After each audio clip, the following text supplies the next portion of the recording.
It's a little brighter than usual. Alright, hello and welcome to a Friday installment of Blind Eye Live.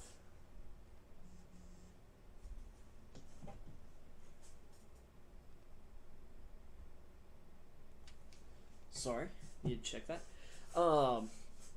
So, wasn't planning on doing a Friday show until, I guess, I mentioned maybe doing it yesterday, but definitely doing it. We're going to do our free agency week 1 wrap-up today.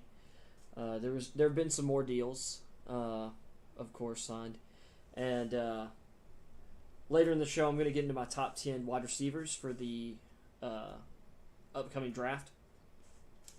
But we're, on top of just some deals, we're going to talk about some winners and losers from the week so far, because a lot has been done. And an update on the Deshaun Watson situation, because there is a little bit of new information that is out. So, with that being said, let me tweak my audio here, because for some reason that has changed slightly, it looks like. Or no, that's good.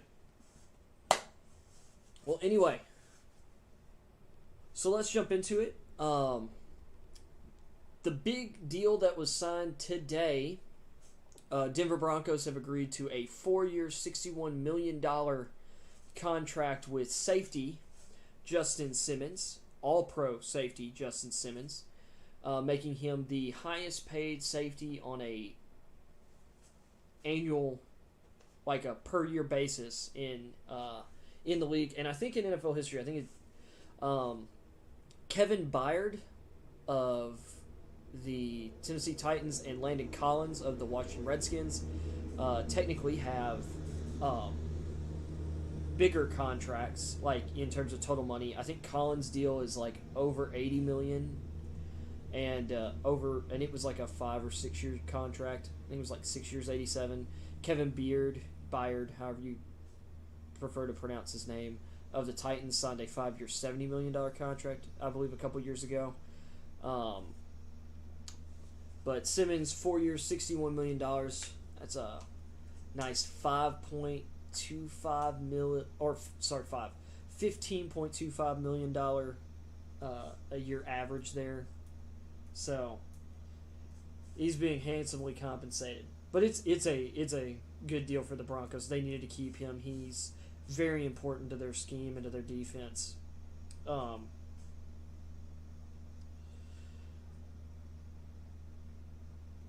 Which leaves for the Broncos, their defense is pretty stout. I would say in the draft they will definitely need to maybe look at interior defensive line and corners, but they could focus on like offense from there. Well, I mean, actually, I really think Denver has a strong roster if they can keep people healthy. If I'm being totally honest.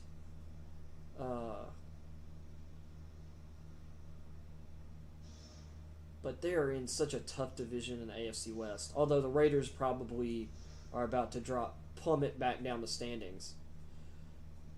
They were so close to the playoffs this year, and they're going to find a way to screw that up. We'll get into that here in a minute. Some more deals.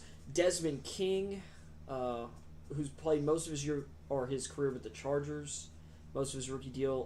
The Titans acquired him last year for a late round draft pick. He has signed a 1-year, $3.5 million deal with the Texans. I am confounded at why the Titans didn't offer him more than $3.5 million. Not necessarily more years, because there are a lot of players who are absolutely focusing on 1-year deals because of the drop in cap space. But with different financial factors in play, next year's cap is going to jump. And we'll get into some news on that'll involving league revenues here a little later. But Desmond King, that's a solid signing for the Texans. That guy, he's a really good slot corner, also an above-average safety. Like, he offers positional versatility. He can play a little bit outside, but he's really much better in the slot and at safety.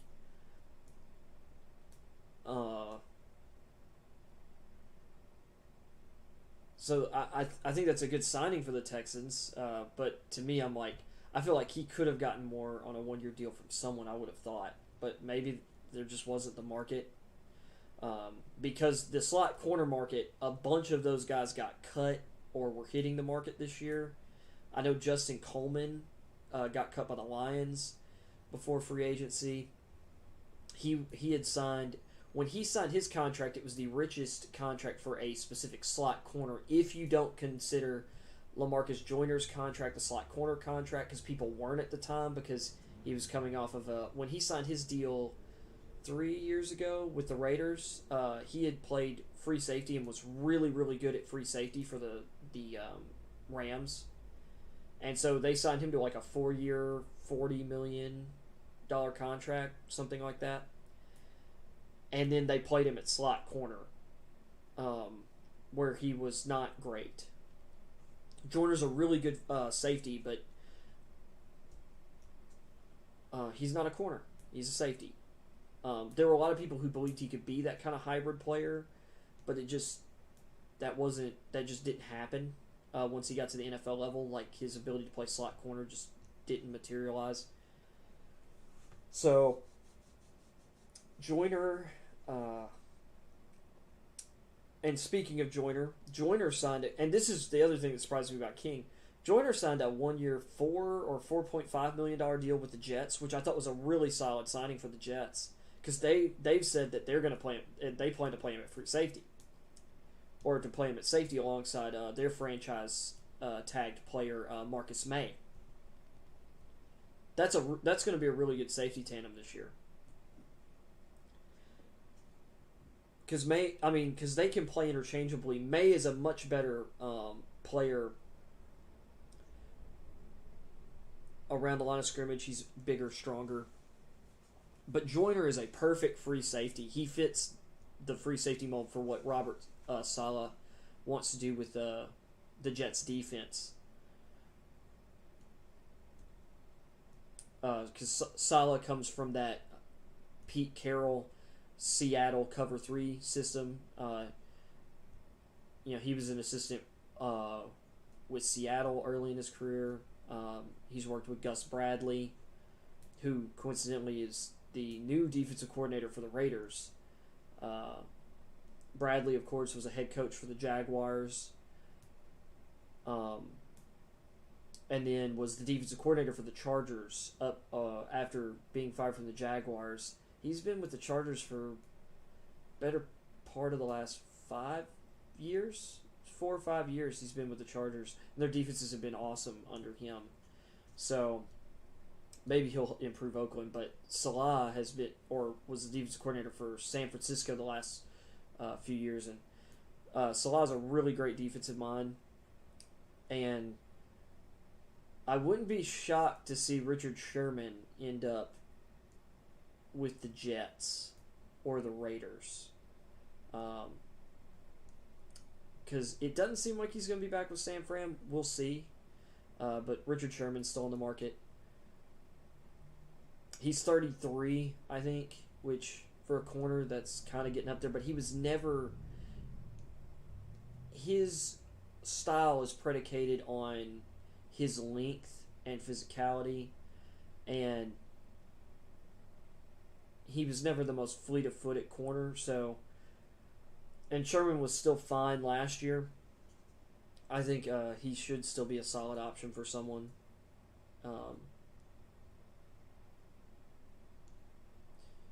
On the outside, if they're running that kind of cover 3 type scheme that Pete Carroll, Dan Quinn, although Dan Quinn seemed to not be able to run that defense outside of Seattle. but Salah has been able to. Let's see. King Joyner mentioned this new the big Simmons contract. Juju Smith-Schuster has returned to Pittsburgh on a 1-year, $8 million contract. He actually got bigger offers from the Chiefs and Ravens, including incentives.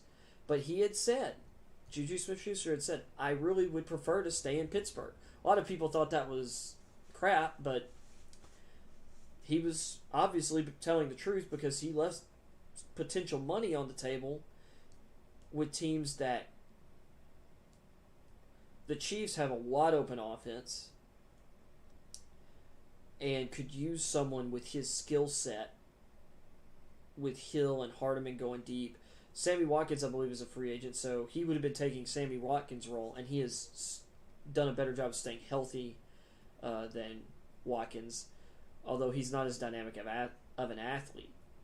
And then the Ravens, he absolutely would have had a ready-made role for the Ravens, although, and talk about an offense that would have been interesting this year. Lamar Jackson with, Hollywood Brown running into, and his elite speed going into year 3. They just acquired DJ Chark from the Jaguars, who's been really good for the Jaguars. Particularly last year, his second season, big breakout year for him.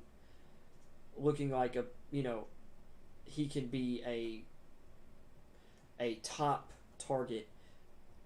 I would say he's a high-end, like a really high-end 2, or second option, but he's on the developmental track to be a number 1. Like, he has the measurables of a number 1 receiver who can do everything.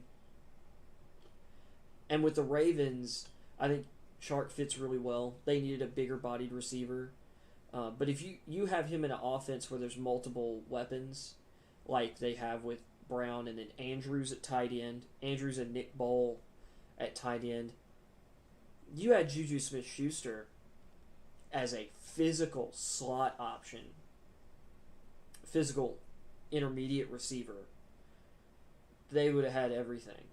Although I still, in year 2, I think Devin Duvernay is going to have a much bigger role as a featured slot receiver for the Ravens. That guy caught 102 passes, I think, his last year at Texas.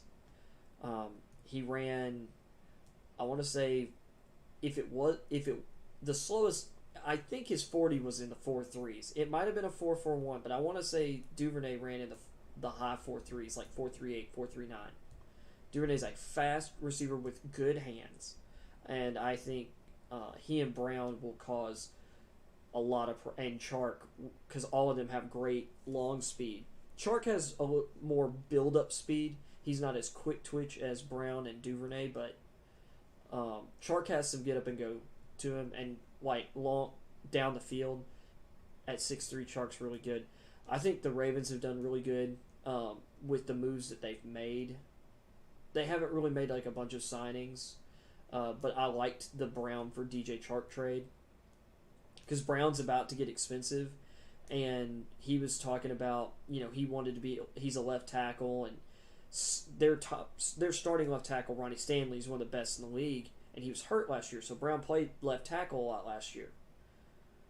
Well, the Ravens do a really good job of drafting and developing offensive line, and I wouldn't want the drama. The guy obviously doesn't have the self-awareness to realize that offensive tackle, whether you're a left or a right tackle, really doesn't matter as much anymore. And defenses tend to put their best pass rusher actually against the right tackle now to dodge the left tackle, the best pass blocker typically on most teams' lines. So I think Brown getting rid of someone who, or swapping someone who obviously lacks some self-awareness and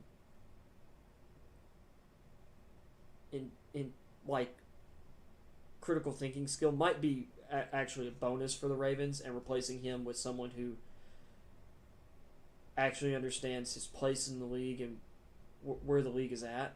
Because at this point, it doesn't matter if you play left or right tackle. You're getting, it's like if you're good, you're getting, if you're average, you're getting good money. If you're, a top 10 offensive tackle, like if you're a good offensive tackle, you can get record money whether you're playing left or right tackle. Jack Conklin just got $15 million a year last year as a guy who's seen as a right tackle.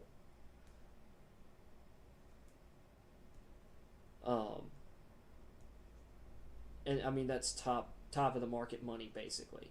Trent Williams is a left tackle and he just got a historic deal, but Trent Williams has also been one of the best left tackles in the league, if not the best left tackle in the league. He's at least, I would say most people would have him top 5, if not top 3, basically every season he's been healthy, which has been all but one season. Over the past, or he might have missed 1 year with an ACL before that, but he had like a weird cancer scare thing, so he missed a lot of time missed a year for the Redskins. Or I think it was like a potential cancerous tumor or whatever.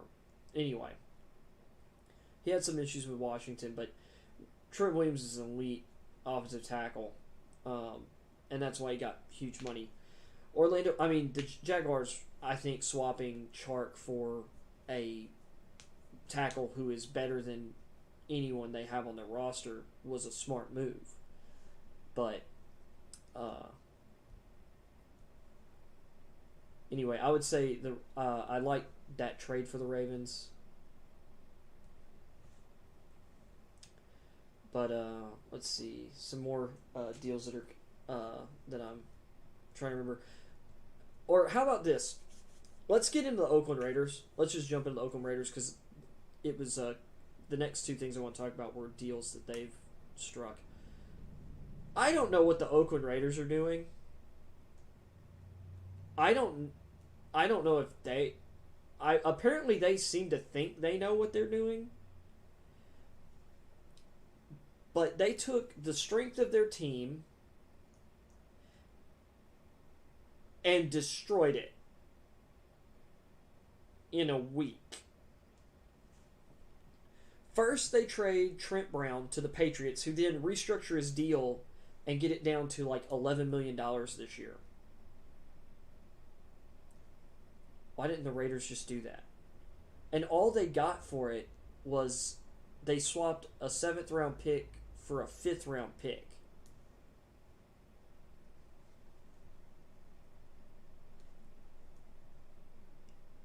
To get rid of a really good really good right tackle.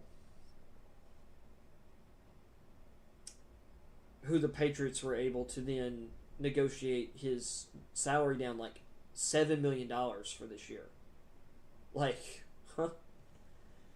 Then they released Richie Incognito, although they did re-sign him to a cheaper deal, so he's back.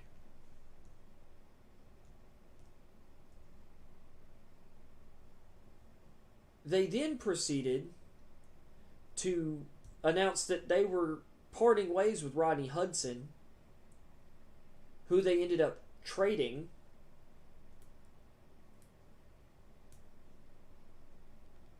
for, I believe they got a 3rd round pick, or maybe it was a 4th round pick, but I think it was a 3rd round pick. But Rodney Hudson is arguably the best center in the NFL, still. At the very least, he's top 3.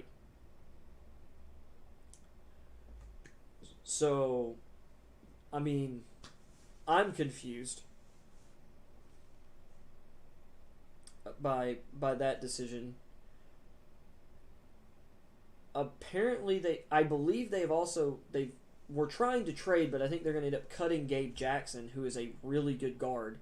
His play maybe slipped this last year, and maybe over the past 2 years, but Gabe Jackson is a solid guard. So they've gotten rid of 3 of their 5 starters on the offensive line, and arguably their 3 best starters on the offensive line. Then they signed Kenyon Drake to a 2-year, $11 million deal. after he had kind of a disappointing year with the Arizona Cardinals compared to like expectations for him.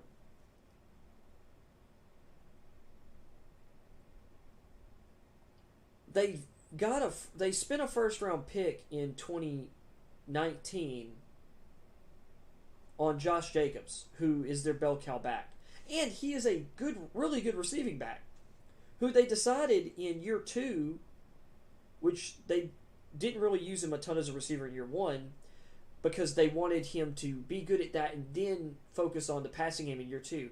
So then what did they do? They signed Devontae Booker and have him be their third down back and their passing down back for a lot of last year. And then they let Booker walk to the Giants, the New York Giants. Booker actually had a really nice year for the Raiders. So the Giants picked him up for $2.25 million. And now they're going to pay Kenyon Drake $5.5 million for this year. And I think he got $6 million or $6.5 million guaranteed for the deal. So at $500,000 to $1 million of his salary next year's guaranteed.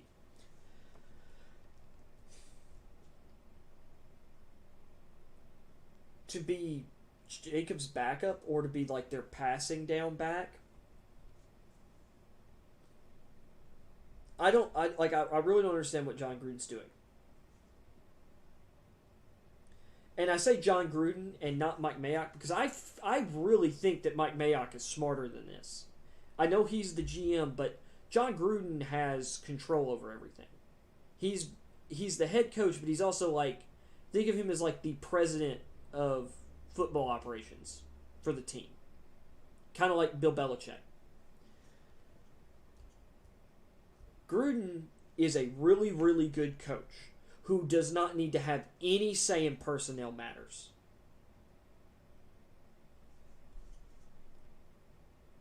Is basically the way I see it.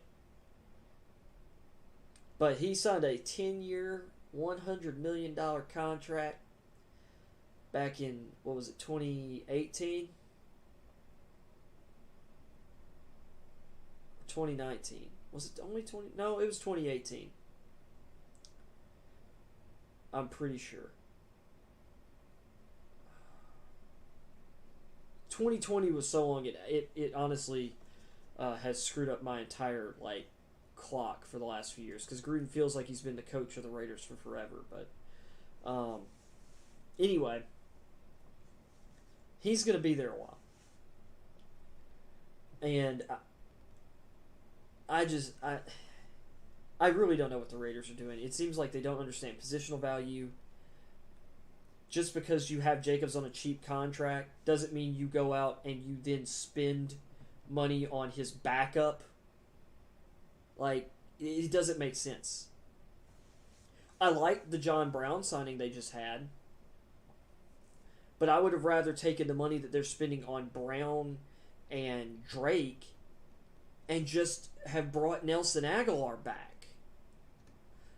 Or, from what I'm hearing, Nelson Aguilar got a 2-year $26 million contract from the Patriots.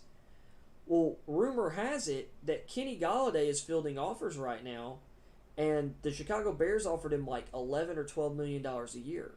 And it seems like Galladay's sitting around that area. Well, it just so happens that Brown and Drake's contracts add up to $10.5 million this year, or $10.75 million. How about you just go out and get Derek Carr a true number one receiver in Kenny Golladay, even if it's just for a year. You didn't try to offer Juju Smith-Schuster, even if I think he's maybe a little overrated. The Raiders are dumbfounding me right now. They did sign Yannick Ngakoue, but they need a number one pass rusher, and I don't know if that's Ngakoue. Like, actually, I think Carl Lawson, even though Ngakoue has better career sack totals, Lawson gets more consistent pressure on quarterbacks than Ngakoue. Ngakoue is a really good secondary or second pass rusher. When he was in Jacksonville, he had Calais Campbell,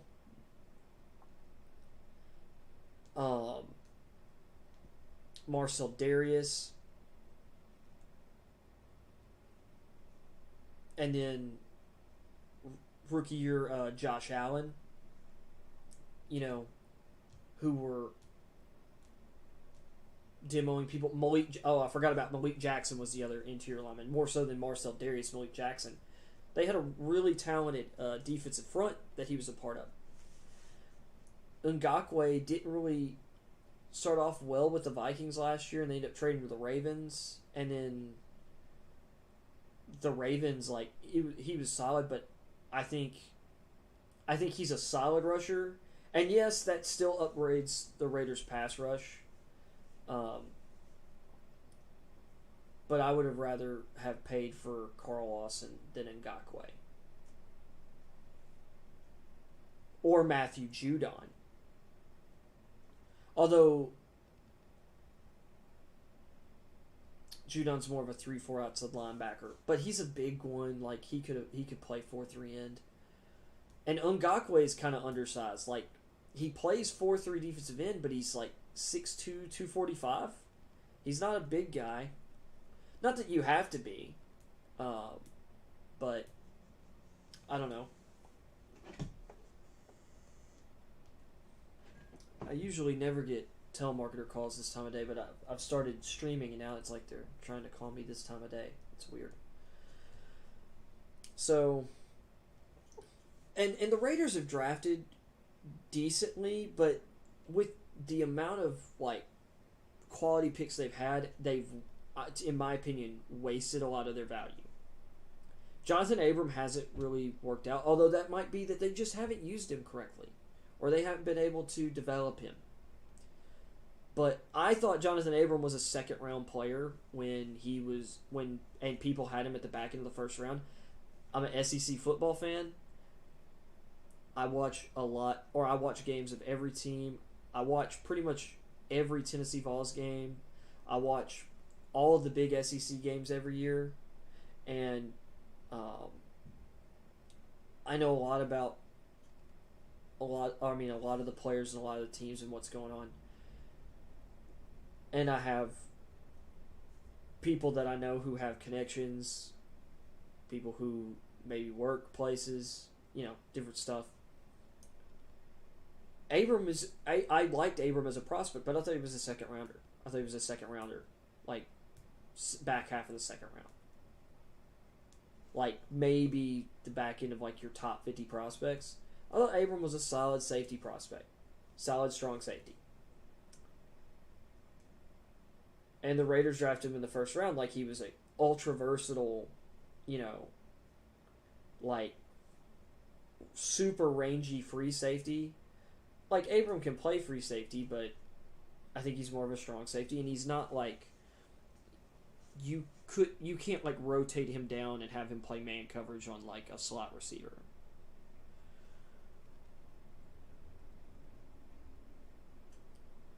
So I wouldn't draft that guy in the first round. And he just hasn't worked out. Carl Joseph, who was drafted by the previous regime and Gruden seemed to undervalue, well, he's been really solid for the Browns. He was a prospect that I really liked coming out of college. Of course, he had an injury, or that ACL injury at the end of his college career that kind of hurt him, and he was having to work back from that while preparing for his rookie season, and he's had, I think, some other injury issues, but I like Carl Joseph still.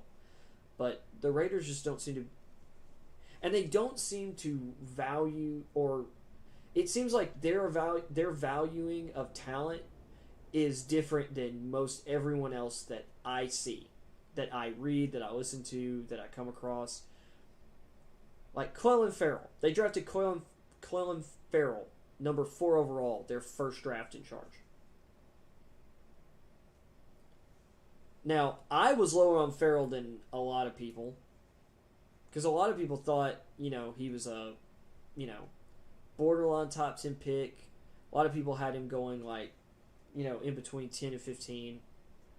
I didn't think he was that explosive. And he also didn't seem like overwhelmingly powerful either. So I saw him as like he had pretty good production in college, like, but he didn't have any like tools like as a pass rusher that really popped for you. And I think they saw him as a Michael Bennett type, which, okay, so that mitigates a little bit of his lack of like speed if you're gonna have him be an interior rusher, but he hadn't been great in that role either, really, because he's not as powerful as a Michael Bennett. And there was no way he should have gone number 4 in that draft. Because personally, I had him as for me, he was a late first round, early second round kind of player. And that was mostly because of production and what I believed was he seemed like a safe, this guy will be a quality pro. But I didn't see like flashing star potential for Colin Farrell. And it didn't work. It hasn't worked out. Their 4th round pick, Max Crosby, has been a far better pass rusher. Although I was a huge fan of Crosby, I thought that was a really good pick by them. He had a 10.5 sack season. Not this year, but last year.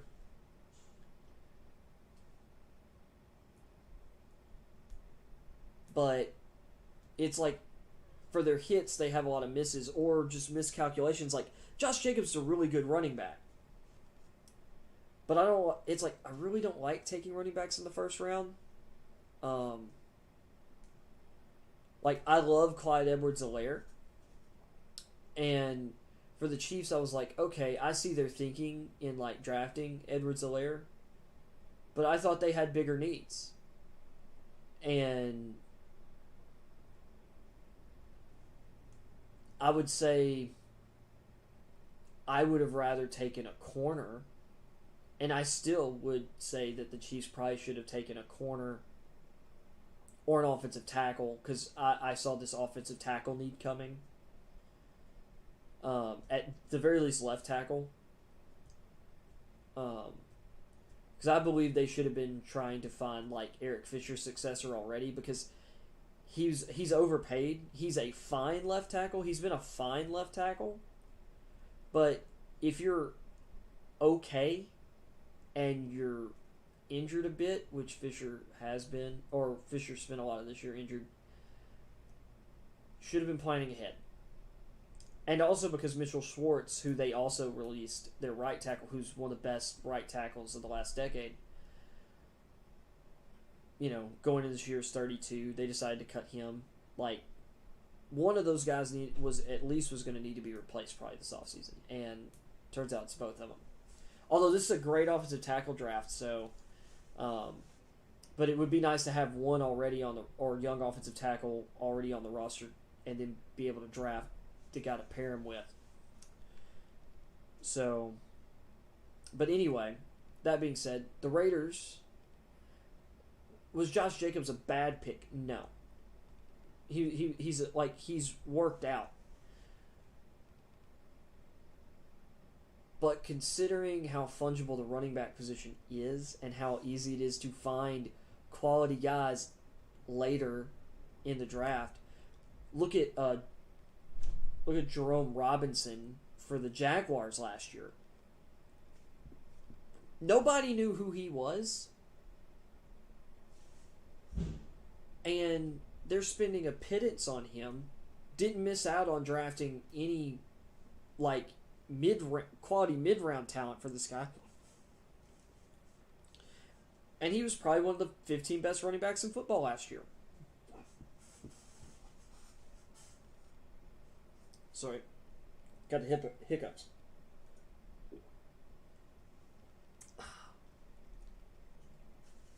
But yeah. So, Pardon me. And while I think the Ruggs pick was fine, because I believe in the athleticism, I believe in his pedigree.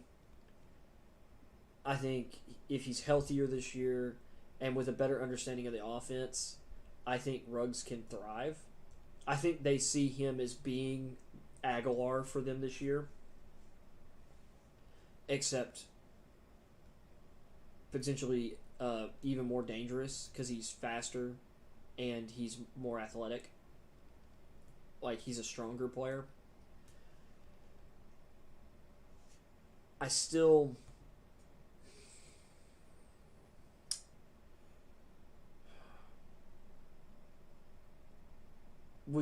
It's in retrospect, obviously you'd rather have Justin Jefferson, who was my top receiver last year. I would probably still rather have Jerry Jeudy and CeeDee Lamb. Ruggs was my fourth receiver. As athletic as he is, athleticism is not everything. Speed is not everything. John Ross ran a 4.2240, the fastest 40 ever recorded. At least that we have officially agreed on. The guy has had great flashes, and I still believe in John Ross's talent, but he hasn't been as good as the receivers drafted after him, or that have been drafted, or in the draft he was drafted in. He hasn't been as productive as as multiple undrafted receivers in that span of time. So you take the best players. You take the guys who are actually the best at football. Ruggs is a really, really good football player, don't get me wrong, but Jefferson, Jeudy, and CeeDee Lamb were better receivers. They're better at playing the position.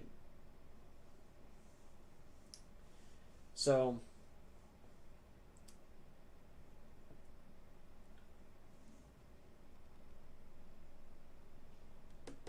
I just, the Raiders really flummox me. I'll take another example. They drafted Damon Arnett last year with the 19th pick. Arnett was a second round corner. I believe he was a 5th-year senior. He had 1 year of starting on the outside because he wasn't as good as the other corners at Ohio State. Although Ohio State has had a lot of talented cornerbacks. That's one of the reasons why. But, yeah, Arnett's tough. Arnett's this, Arnett's that. Not a great athlete at the position, and that does matter. I think it matters more at corner because you're reacting and your recovery speed. You need that quickness and that recovery speed. And he could be fine moving forward, but there were better corners. Arnett, let's see. I'm just going to go down the list of guys who were drafted after him that I had rated ahead of him and who played better than him last year. Jalen Johnson, who was drafted by the Bears. Better corner. And was really good last year. Christian Fulton, who went to the Titans in the second round. Athletically speaking, he's not necessarily faster, but he played better at LSU on a bum ankle for most of 2019 than Arnett did for Ohio State in 2019.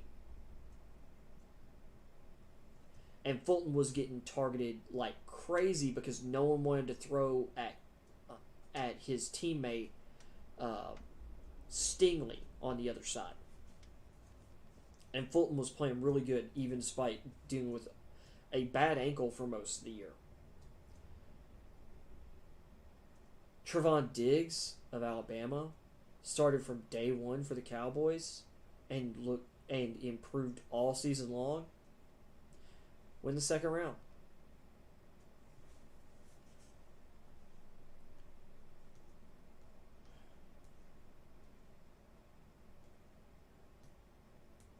and I can, and there's a few other guys I can list up, but the point is, I thought Damon Arnett was a average cornerback prospect, and the Raiders took him at 19. They take average guys. They take just, and you can say they care about culture and guys coming from winning culture, and that's fine. But one player does it. A player coming from a winning program, a star does not make. The guy actually being a star, actually having like the traits, the tools to become a star, makes a star. There are plenty of small school guys who beast out at the NFL level because they were better than their competition in college and they should have been playing for better schools. They just got missed. Or they developed physically later than some other people. A lot of these, it's like, it turns out that a lot of these guys who are elite recruits, who are in the, it's like half of the top 100 recruits every single year in college football, when we're looking back 4 years later, they were busts. Because they basically, were fully physically mature before other people, but the mental game's not there. Or they stopped developing physically. And other people who were still developing just ended up better than them. It happens all the time. But you get a guy like Arnett, he's a fifth-year senior. This guy's already 23. He's developed. Like, for the most part, this guy is fully physically developed.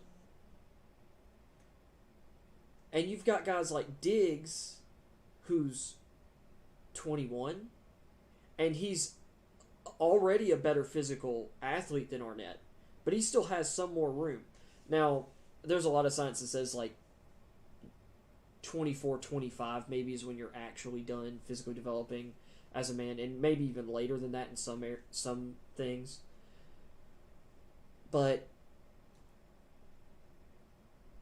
there's usually a reason a guy is still in college as a redshirt senior. That doesn't mean he can't be a good pro. But he doesn't have as much growth potential, like, at certain positions. Like, it's different for a quarterback than a corner or receiver, because, or a running back or whatever. Those guys take a lot of pounding. There's a lot more. Their athleticism is far more important, and the more hits you take, the more tread you get on your tires, and just guys have a clock on them, and that clock for those positions and your athleticism waning just hits sooner. For some guys, it's as early as like 28.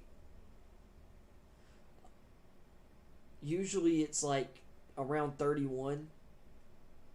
Some guys are so good that they're able to compensate. Other guys are just able to keep their, either with training or just their genetics being superior, are able to, push Father Time off for 2-3 more years than other guys. But Arnett doesn't fit that to me, which is why I thought it was stupid that he went 19th overall. And I just think the Raiders don't understand. They just, I don't understand what they're doing. So the Raiders are the biggest losers, in my opinion, of the offseason so far.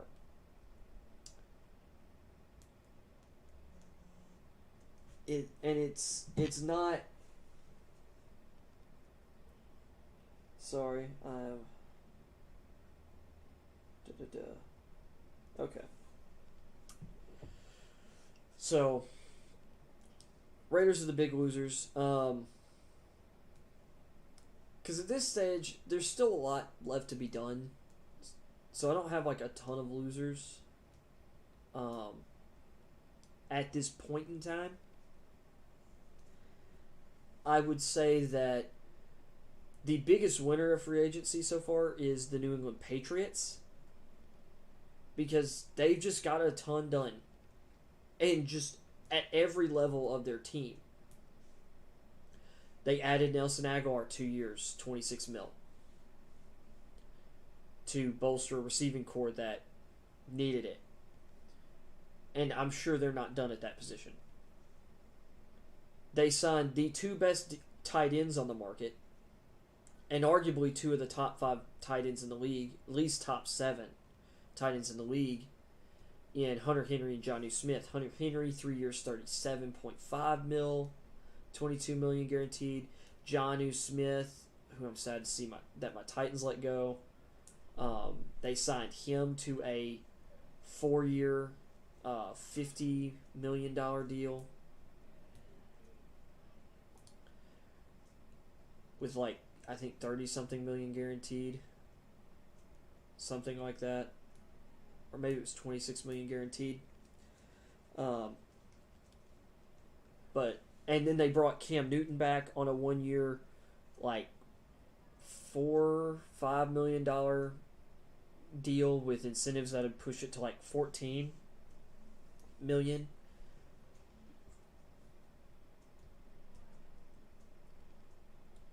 Of course, I mentioned earlier the Raiders traded Trent Brown there for, very little, and then the Patriots were able to negotiate a salary down, and that allowed them to trade their right tackle Marcus Cannon, who sat out last year, opted out of the season. They traded him to the Texans and basically got a better, I want to say they got basically the draft value equivalent of what they sent out, and maybe it was a better jump. But they recoup a pick there, and it's no skin off their teeth. Then they bring back they brought back, gosh darn it, I don't know why that's blowing up. They bring back Ted Karras, which everyone assumed that meant that David Andrews was gone. But instead, they also re-signed David Andrews, their starting center. So they have Karras, who can play center or either guard spot. You've got Andrews at center. I believe Shaq Mason's still there at guard. Yes, they lost Joe Tunney, but I think really that the Karras signing was to help compensate that. You trade for Trent Brown. You've got Isaiah Wynn, who should be back healthy this year to be your tackles. So then you move Onwenu, who they drafted last year, and who was great for them at tackle. You slide him into guard to replace Tunney, and you have Karras as kind of like your utility man on the inside. Like, the Patriots' offense is solid. You've got you've got Harris and Sonny Michel as your top running backs. They might still re-sign James White to be their pass-catching back, but they might let him walk since he's like 29. And there are some this is a really good running back class, especially for receiving type backs. There's a lot of depth in that regard, and it seems like the Patriots every year they're spending like a, 3rd, 4th, 5th round pick on a running back. Of course, they drafted Sonny Michel with the 30th or 31st selection a few years back, which, or I think it was like, yeah. And wasn't my favorite, but I mean, like, it worked out. He was the bell cow back for their Super Bowl run when they beat the Rams. He was the 31st overall pick because they lost to the Eagles, the year before in the Super Bowl. So the pick their pick they got, they took him. Sorry. These headphones sometimes make the area above my ears itch from, I guess, rubbing the hair or whatever. So, cat, what are you doing? Sorry, my cat is acting strangely. He was just staring at the side of my bed for like intently. That was weird. Anyway, back from my cat looking possessed.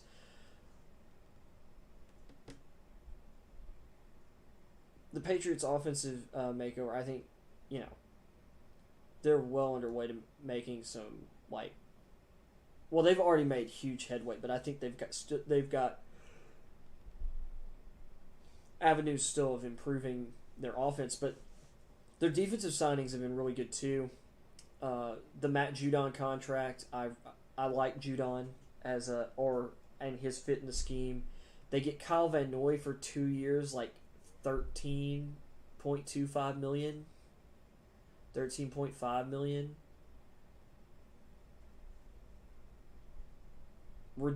A ridiculously good contract for a quality player who was really good with them.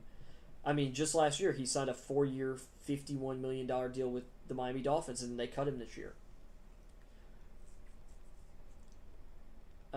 because of the cap crunch. So you add Judon and Van Noy to that defense that already on the edge, and which Van Noy can play middle linebacker too. You add those guys to last year's second-round pick Josh Uche, 2019, I believe second-round pick, but he might have been a third-round pick. Chase Winovich, who was a favorite prospect of mine that year. I believe Anthony Jennings is also, I think it's that Alabama linebacker who I'm thinking of. They drafted him, I think, last year too. They have an Alabama outside linebacker they really like, or was it Christian Miller? I'll have to look at that again. But they've got, it's like, they lost Adam Butler, or to the Dolphins, who signed away another Patriot, but that almost seems like it's almost like revenge for the Patriots, who had, first day as free agency, signed Devin Godchaux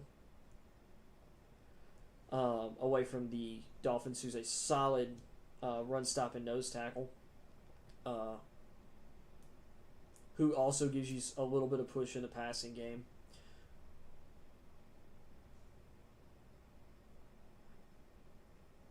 And then, of course, oh crap, I'm forgetting safety. Oh, and then 4-year, $24 million contract for Jalen Mills, which seemed a little pricey to me. But he does have, a background of playing outside and slot corner. Like, he's a versatile player, and he was really good playing safety last year. His he basically he graded out with a minus 12% expected completion percentage into his coverage last year, which was like 5th among defensive backs that had at least 300 snaps. So whether you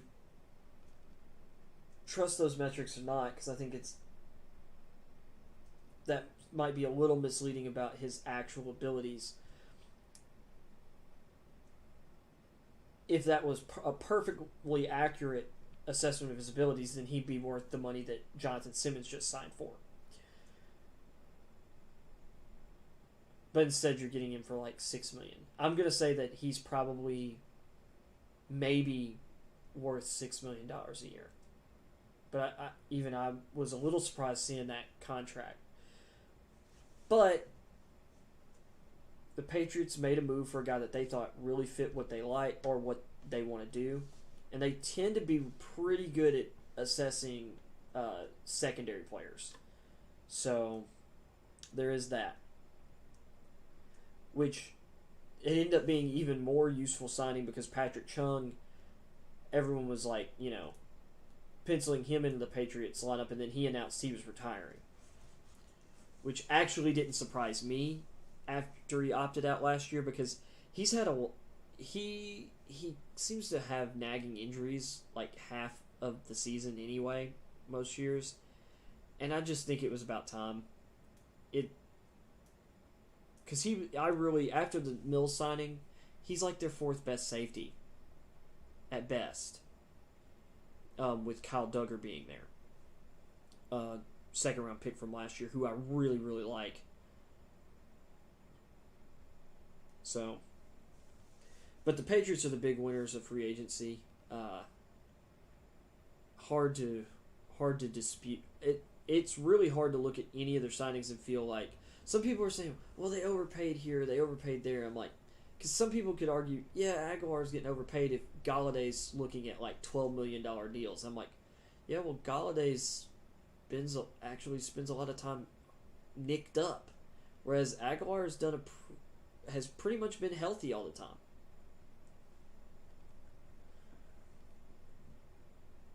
And Aguilar's still relatively young. I think he's only 26. So, maybe he's 28, but I think he's 26. And they really needed to upgrade their receiving core.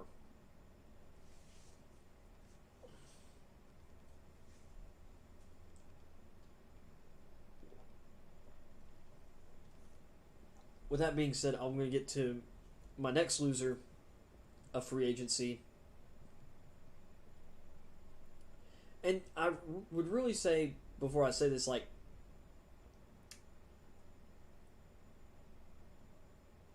it's hard to, like, judge losers when we don't, like, when I say this, I'm not saying that, or when I'm judging winners or losers, a lot of this is just perception because we don't know how the season's going to play out. We don't know who's going to get hurt. But the Patriots obviously had a plan of attack, and they moved swiftly, and they secured a lot of talent that really improved their roster.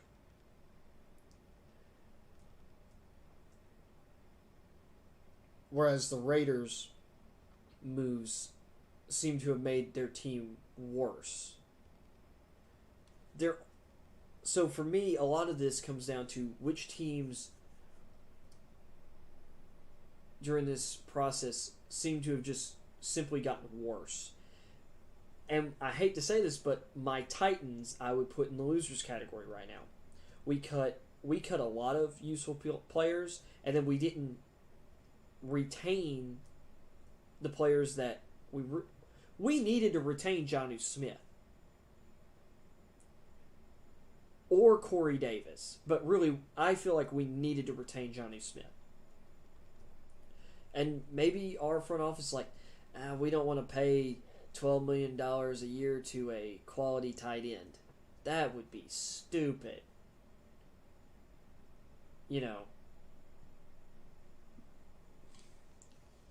And one that we developed, and one that is a player who is a fan favorite, and is been on an improving track every season he's been in the league.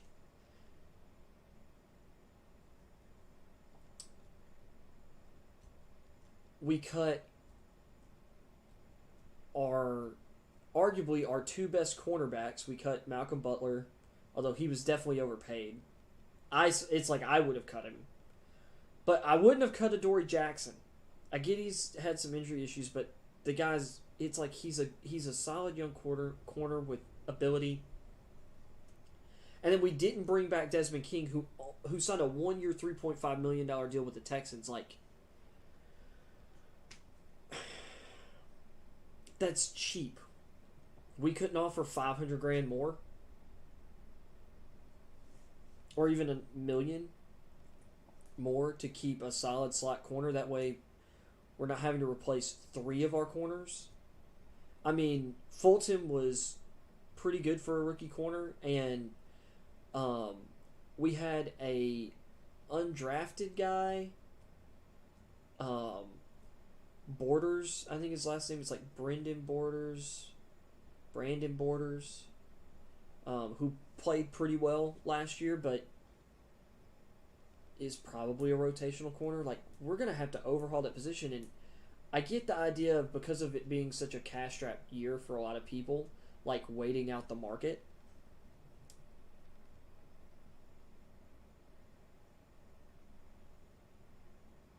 Like, I can understand not wanting to pay 3 years, $40 million for William Jackson.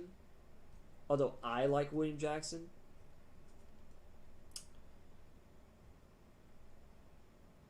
Is 1 year, $10 million really that bad for Patrick Peterson? Seemed like a pretty good move by the Vikings. 3 years, $21 million for Chidobe Awuzie? Or Awuzie? Not terrible. Thought that was a decent signing by the Bengals. Although they've made a lot of free agent signings the last 2 years at corner.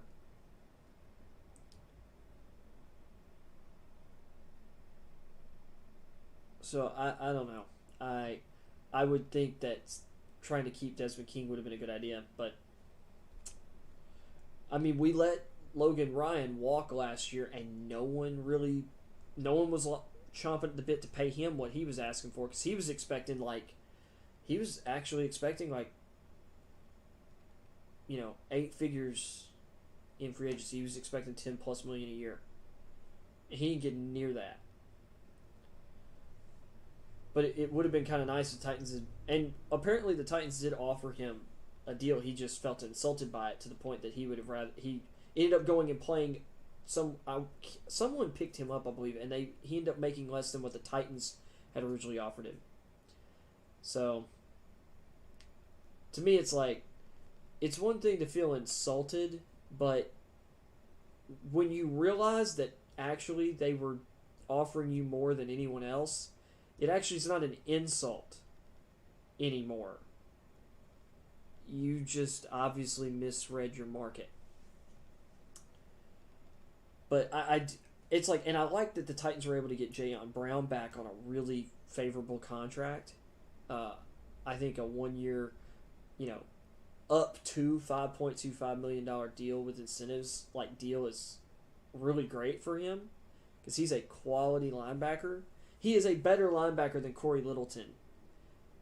And he's making a third of what Corey Littleton is going to make from the Raiders this year.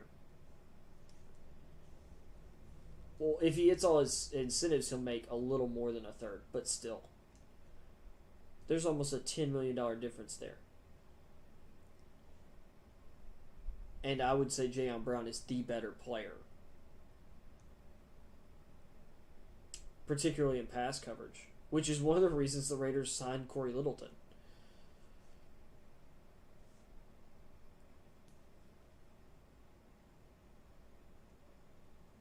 But I really, it's the Titans are waiting out the free agent market, and we've lost Corey Davis, which the Jets are paying him a little more than I would have been comfortable with the Titans paying him, but so I'm glad they didn't match that offer necessarily. But I think it's a good deal for the Jets.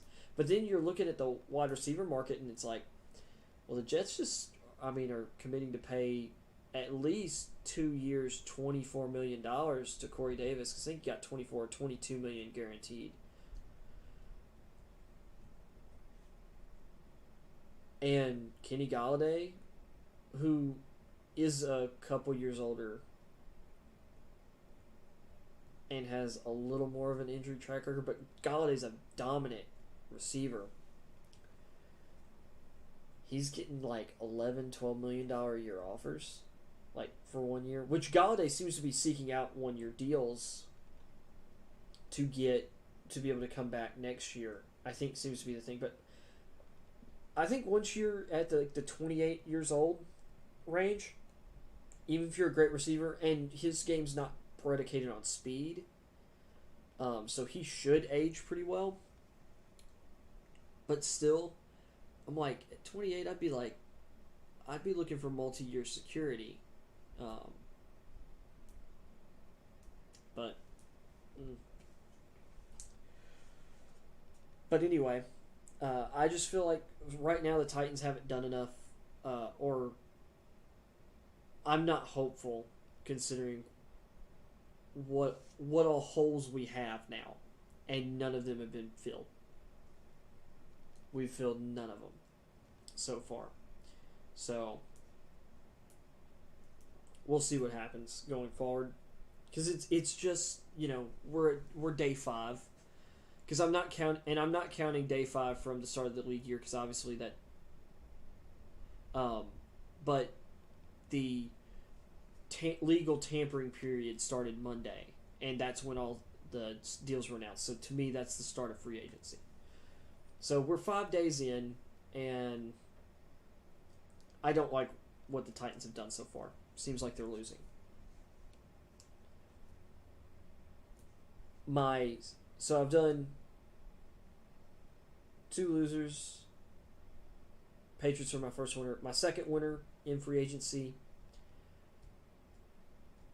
I really, really, really, really, really like what the Redskins are doing.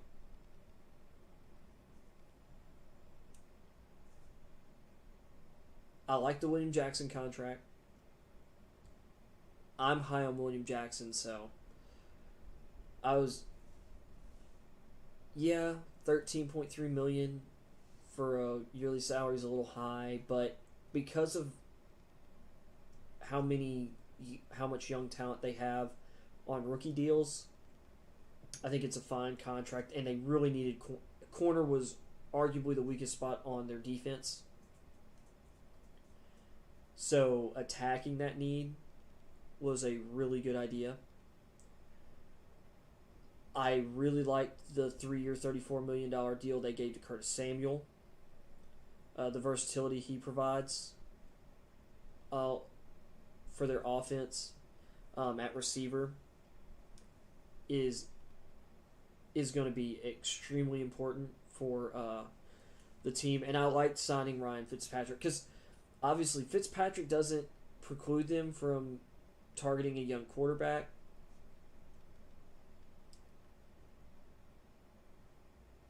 Especially at that $10 million number. But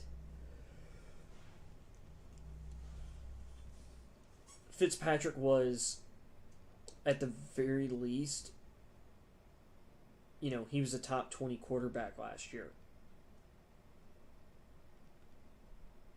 So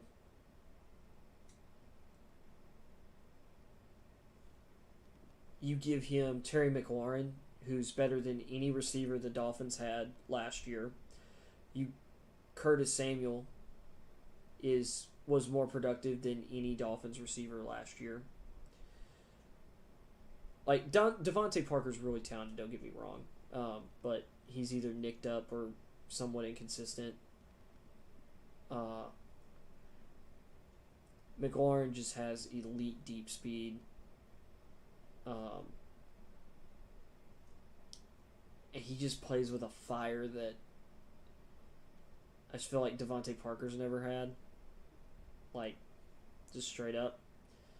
I like Curtis Samuel. I like, and of course, franchising Scherf again. I'm sure they're going to get a long-term deal done with him.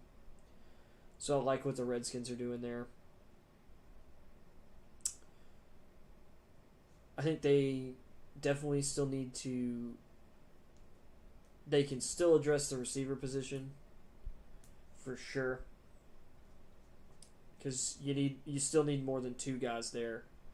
Although I think they'll do that in the draft.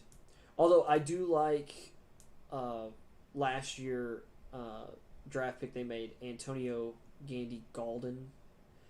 I think they need to give him a chance on the outside this year to be like that number 2, but they probably should still draft someone else.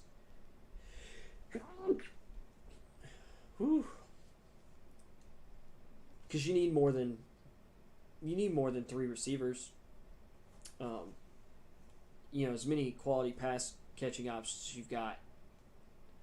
So, and they should still work to address cornerback depth and probably linebacker depth. But this team is deep on the defensive line and extremely talented on defensive line. I like what the Redskins are building.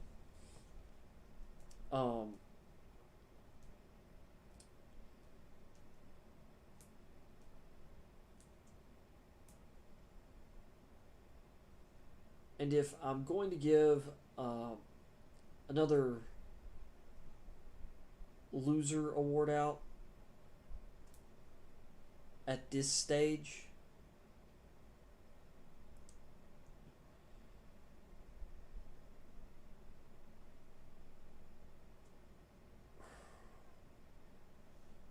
I don't know if there's really any other losers in free agency. Actually, I've got one. If I don't count the Matthew Stafford trade, which I think was a good move for the Rams, I would say that they have lost a lot of talent this offseason. Or, especially in the secondary, John Johnson is a really good safety, and my third winner of free agency, I'm gonna get into them in a second. But John Johnson was a big loss because after Aaron Donald and Jalen Ramsey, he is the third best player on that defense and a very important player on that defense. And losing him is a big blow.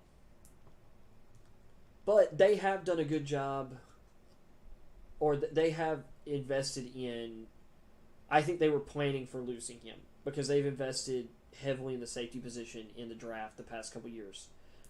Taylor Rapp out of Washington, and in 2019, and then in 2020 they drafted Terrell Burgess out of Utah. So, and Rapp has looked pretty good. Burgess showed promise. I believe they have another safety who's actually done or played pretty well for them as well. So they've got some cheaper options on the roster, but John Johnson was still a big blow because he's a Pro Bowl safety. He's a really good one who can do everything. He can play both safety roles he can play both safety spots and play every role at either of those spots well. So, like, consistently successfully. And then they also lost their second best corner from last year, Troy Hill. He will be 30 at the start of the season, but he played fairly sparingly over his early years in the league. I would say this, he doesn't have as much tread taken off his tires as other people his age. Like, he seems to have just been a late developer his entire life. So I would say that the Browns, because the Browns signed, so I'll use this as an exit point, because they also lost their second tight end, Gerald Everett, in free agency. He signed elsewhere. And they traded Michael Brockers. I'm trying to remember to where, for a 6th round pick. I think it was a 6th round pick. Which that helps get money off their books, and maybe they'll be able to make some moves because of it. I'm not sure. But Brockers would be really good for them since they drafted him in the 2012 draft. I believe he was drafted 13th overall. I believe it was the pick right after Fletcher Cox, because I believe Cox was drafted 12th by the Eagles.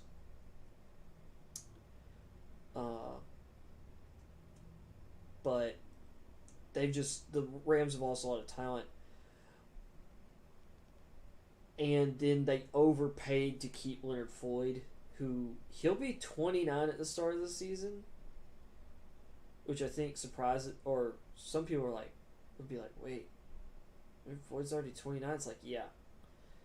He was another one of these guys. He's a great athlete, but he was a fifth-year senior when he came out of college. And he has great athleticism, but he only has really this year of big production. He had 10.5 sacks this year. But I don't think he's as good as Dante Fowler Jr. was. And I'd rather be paying him the 3-year, $45 million deal that he got last year from the Falcons, and have paid him like a 4-year, $60 million deal to keep him to where you're paying him 3 years, $45 from this year, than paying Leonard Floyd 4 years, $64 million.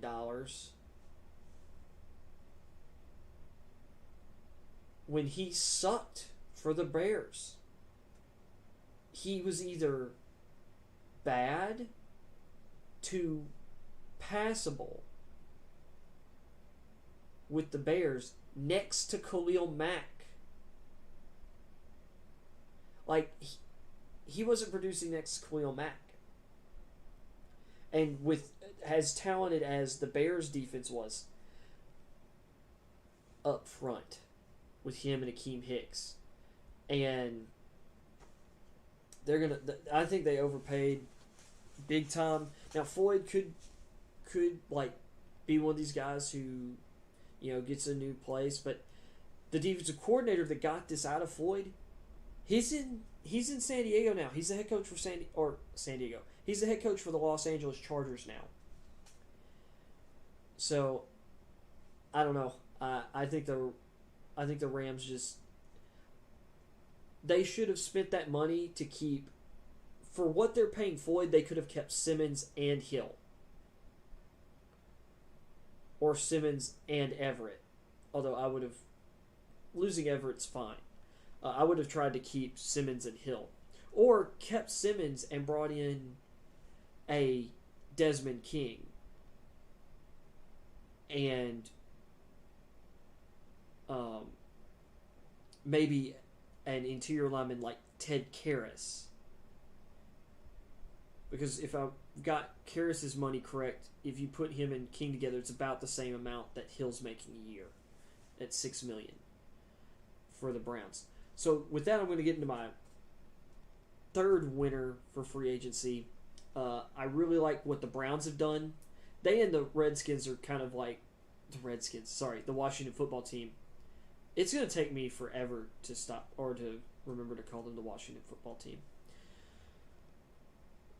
So Cleveland and Washington are basically 2A and 2B for me.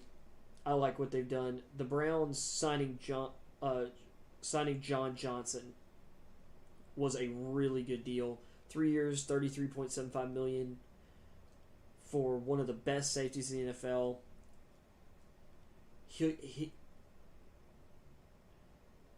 He's going to really help improve that back end. I mentioned Carl Joseph a little earlier. I can't remember if he's a free agent or not, or if he's still got a year on his deal with Cleveland, but I'd like to see him back. I think he and Johnson would pair really great together. Troy Hill gives the Browns a lot more depth at corner. I believe Terrence Mitchell is still there. I think that's his first name. Obviously, you've got Denzel Ward locking down one corner spot. Pro Bowl level corner already this early in his career. Greedy Williams is working his way back from a shoulder injury that took him out of last year. And he's kind of a perfect guy to have across from Denzel Ward, in my opinion. He's tall, he's long, he's got great recovery speed, maybe a little stiff, but he plays the ball. And when you've got a corner as good as Denzel Ward across from you, you know you're going to get the ball thrown your way, and you can be a little more opportunistic at kind of baiting quarterbacks, and that's what Greedy Williams is really good at. But then you get a solid guy like Troy Hill who can play the slot, and last year moved out to outside corner and was really good playing across from Jalen Ramsey. So Hill is used to being like the number 2 corner, playing across from an elite cover man, a top tier cover man that teams don't want to target. Johnson is a safety who played with an elite cover man in Jalen Ramsey, who, well, and even before that when the Rams had Marcus Peters and Aqib Talib, he knows how to play, like he knows what to expect, like how quarterbacks are going to react to having that guy on the field and what that allows him to do. So I like what the Browns are doing with their focus this offseason so far.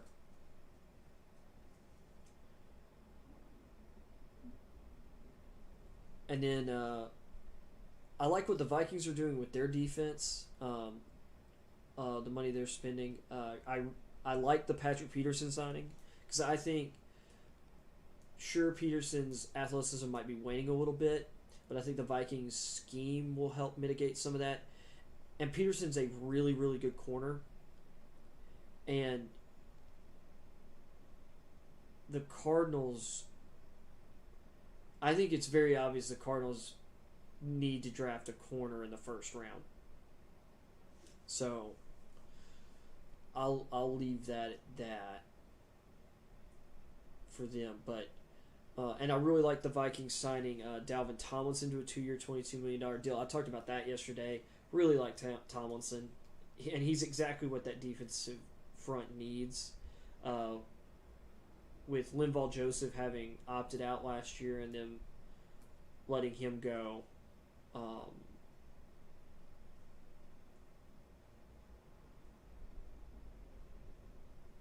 I really think that's what that he's exactly what the doctor ordered for their defensive front. Someone who can just eat up blocks for the playmakers around him.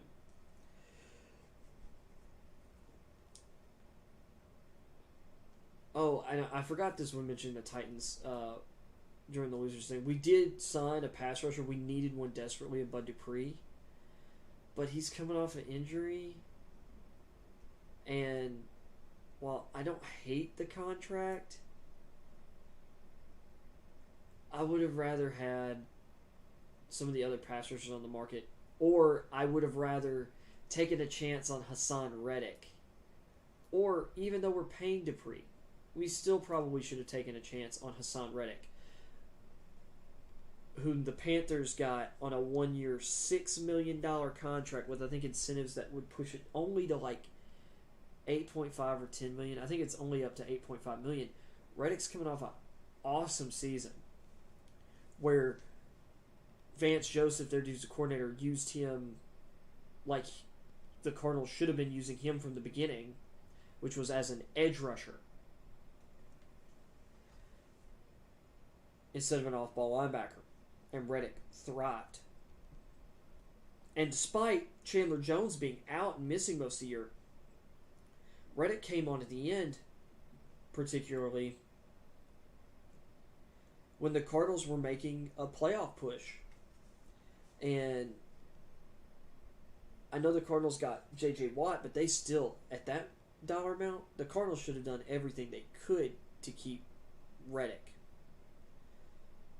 And Reddick, I like him betting on himself. He believes he can recreate at least close to that sack production.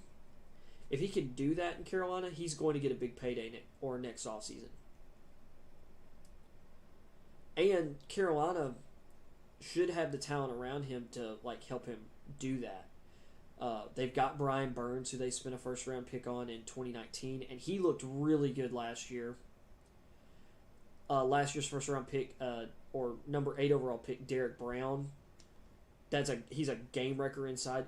Yetur Gross-Matos, who they drafted in the second round, looked really good.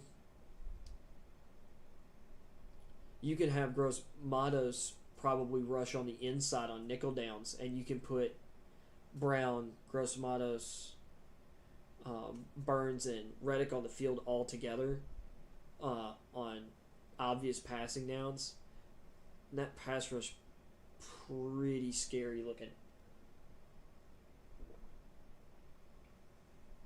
So that's a signing I really like. That's one of the best value signings of free agency. The Reddick deal to Carolina.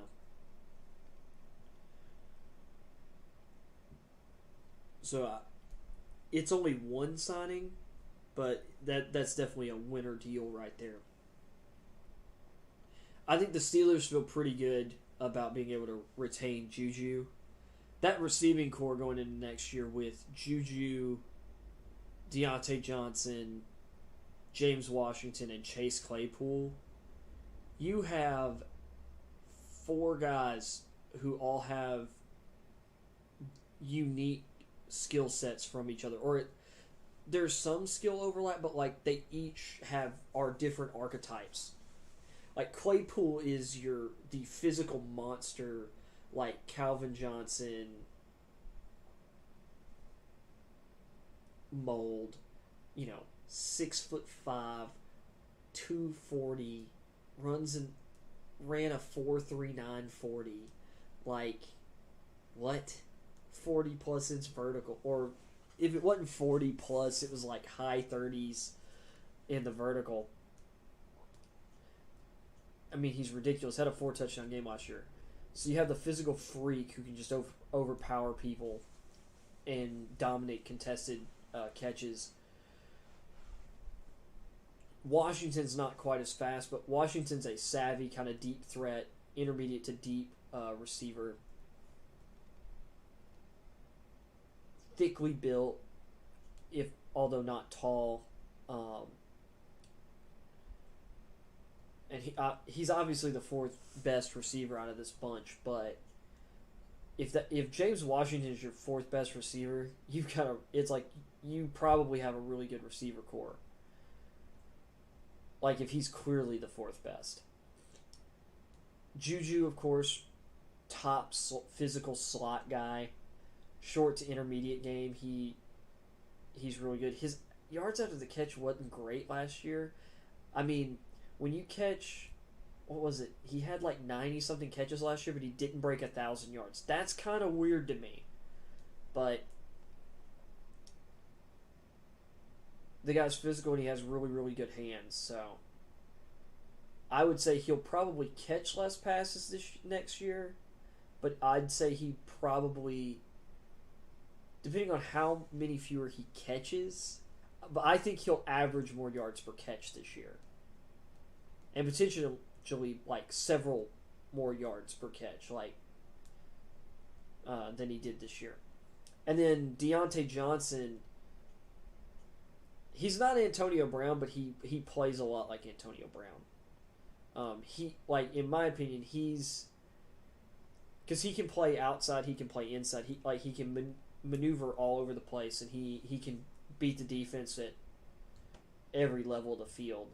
I really like Deontay Johnson. And over the first month of the season, or first 6 weeks of the season, he was clearly the team's number 1 receiver, and he was one of the top receivers in the NFL. So I really like him. I think the Steelers are probably really happy to have that receiving core intact.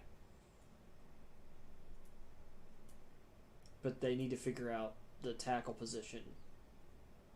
I'm going to say that the Steelers probably draft an offensive tackle in round 1. And based on what they seem to have liked over the last 2 decades at tackle, I would say that I would expect to see like a Jalen Mayfield or I actually think Jalen Mayfield's probably going to be the pick there if they go offensive tackle in round 1. Because I think he looks like a Steelers, like he fits like the Steelers to me.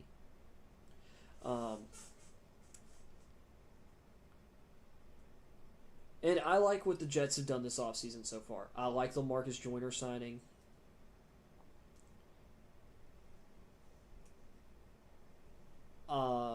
Corey Davis, they needed a quality receiver, like a quality receiver who probably still has room to improve. But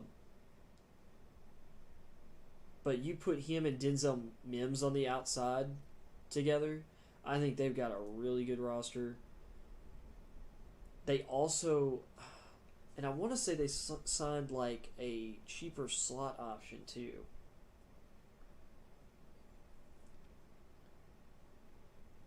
Because they have Jamison Crowder on the roster, but they signed another receiver, I think. But I'm blanking on him. But really, this is more focusing on the Joyner signing, the Corey Davis signing, and Carl Lawson to add to their pass rush. I love the Lawson signing. Personally, he was a guy I would have been elated if the Titans had gone after or had gotten. I think I would have rather had him. Bud Dupree technically is a better scheme fit, but in terms of the Steelers play a 3-4, like out of a 3-4 like base style, 3-4, and then a 2-4-5 nickel.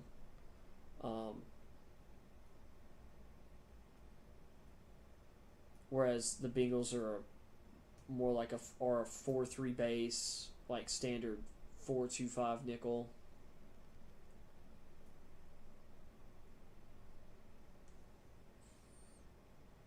But I still like Lawson better as a player, personally. But if we can get the Dupree, like, of the last, like, 3 seasons, or particularly, like, if we can get 2019 Bud Dupree, he's worth it. Totally worth it. So,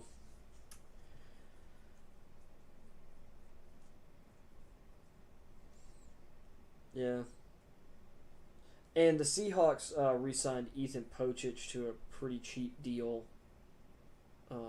sub $5 million deal. He played mostly guard his first 3 seasons and only started I want to say he only started 17 games over those seasons, but I might be wrong. Might have been more than that. But he was kind of as a guard.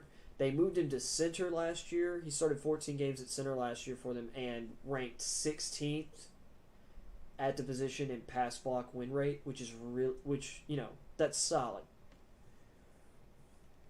So that goes a long way to helping keep Russell Wilson upright, which I feel like he would appreciate.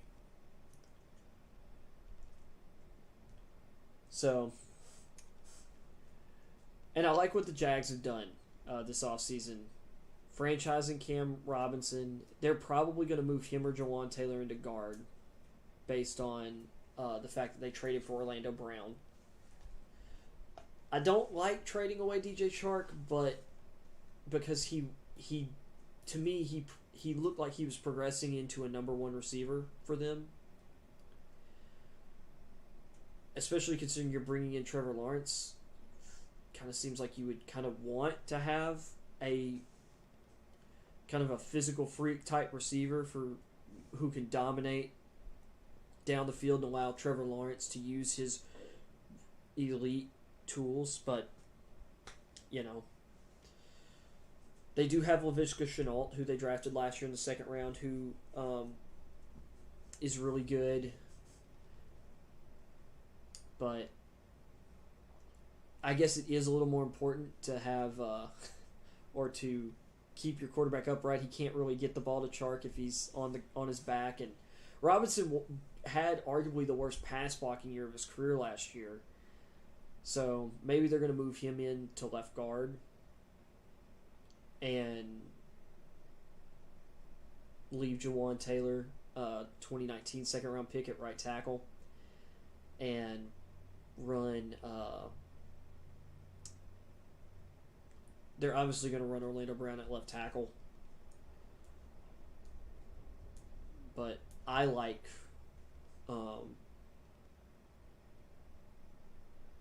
I still overall like what the Jaguars have done. I like the contract. Some people, ESPN gave this move like a D plus, and I severely disagree with this. Like, I get Marvin Jones is 31, but all this guy has done has been arguably one of the most consistent. You get exactly what you expect, guys. He's going to go if he's healthy for the entire season. He's going to get you 900 plus receiving yards. He's going to get you he's going to get between 7 and 12 touchdowns because he's a really good red zone threat. This guy was good enough to do something, and one of the rarest things in the NFL is a player who, especially a guy who is not a superstar, he made it through all 5 years of the free agent contract he signed with the Lions. He signed a 5-year, I think it was like a 5-year, $36 million deal with the Lions. He made it through all 5 years without being restructured or cut. That doesn't happen often. And that's because he was worth every penny he was being paid. So, I think like putting a veteran receiver there with Chenault and probably now at least one, I would say they're probably going to draft a receiver now in the first 3 rounds. They might use their second first-round pick on a receiver now.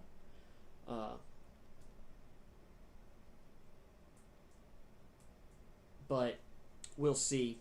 This is another really talented receiver class. So, but I like the Jones signing. 2 years, $13.25 million, I believe it was, is not a bad contract for that guy.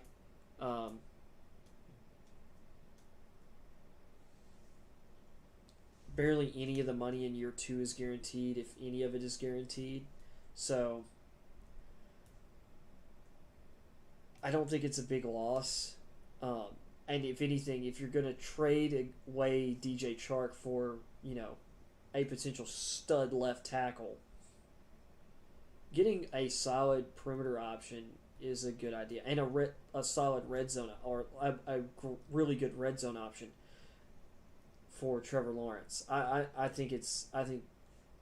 don't understand why it's a D plus from ESPN, because it's a solid move. That was weird. I just realized that my headset has not been plugged in this entire time, and I've been doing my audio off my webcam. That's unfortunate.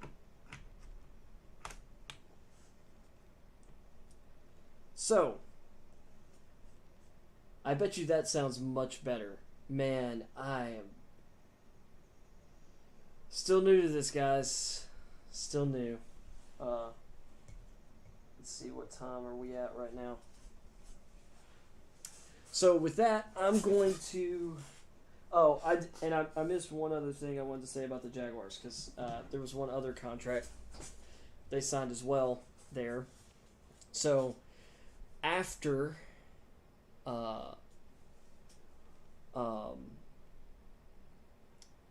Jones and trading for Brown,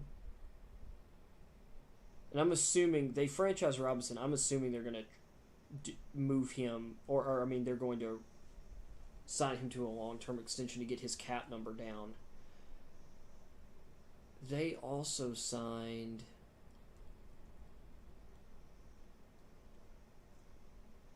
They signed someone else.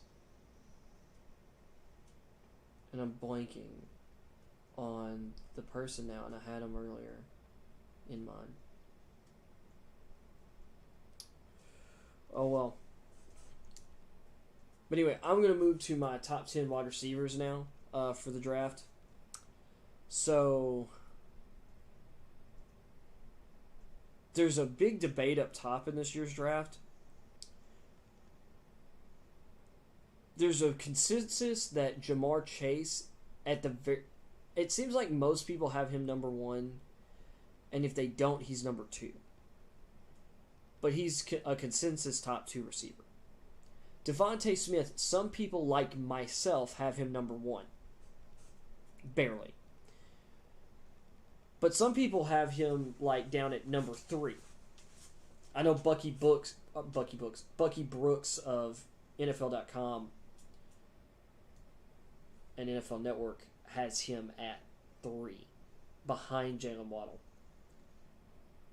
While Jalen Waddle has immense like speed and athletic talent, he's not a better receiver than Devonte Smith right now, and I don't think he will ever be a better receiver than Devonte Smith is.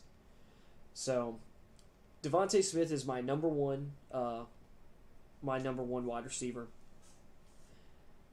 I think he is the second coming of Marvin Harrison. He's like a longer Marvin Harrison and slightly more athletic Marvin Harrison.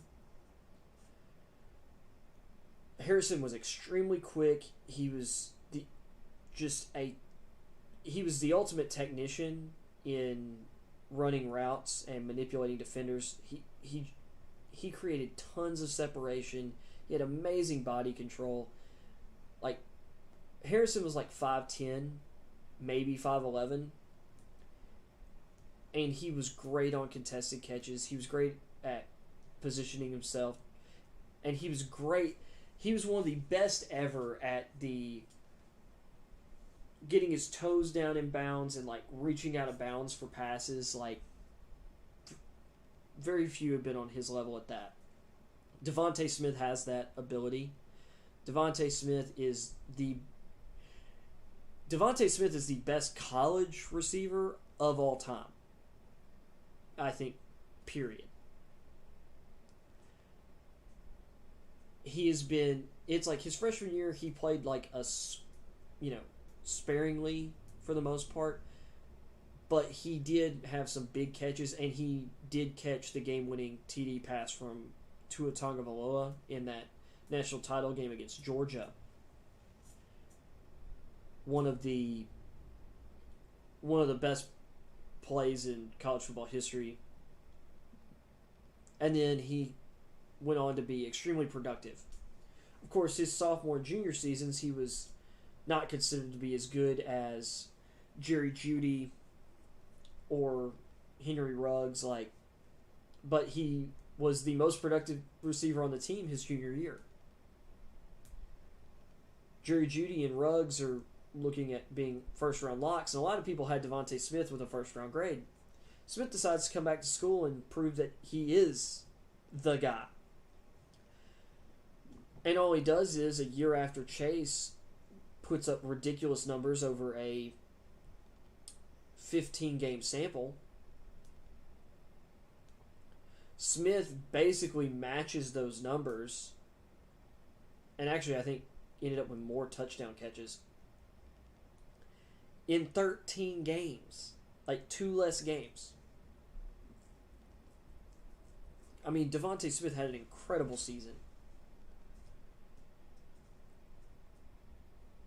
Despite, everyone being like, he's too slight, or he's not this or that or whatever. And he showed a lot of explosives, and this year he seemed faster and quicker, and more explosive than he did in previous years. Because he's always been a smooth operator. But Devonte Smith can ball, man. And he breaks more tackles than you would expect for how slim he is. And a lot of people talk about how slim he is in his lower body, but I think that actually plays to his advantage in how he plays. So, Devonte Smith is my receiver number 1. And then right there behind him is Jamar Chase. And maybe I have a little recency bias with Devonte Smith, but Devonte Smith has 3 straight years of really, really good production and 2 years of being the top wideout in elite Alabama offenses. along with other extremely talented first-round level talents. So I have no qualms with putting, I don't think there should be anything controversial about me having Devonte Smith as my number one wideout. Jamar Chase definitely has more physical talent. He's like 6'1", 205, I think is what he plays at. I mean, he's thick, physical. It's like, I love receivers that look like they play angry. He reminds me, I have a couple comps. So size-wise, he's very similar, and the way he plays is very similar to Anquan Bolden. He's just much faster. And he also kind of reminds me of Brandon Marshall. Like a smaller Brandon Marshall. Brandon Marshall was a beast. And he was a beast after the catch. But those are my two best comps for Jamar Chase. Jamar Chase is going to be a stud. I think he and Smith are basically borderline can't miss guys. I would take them over.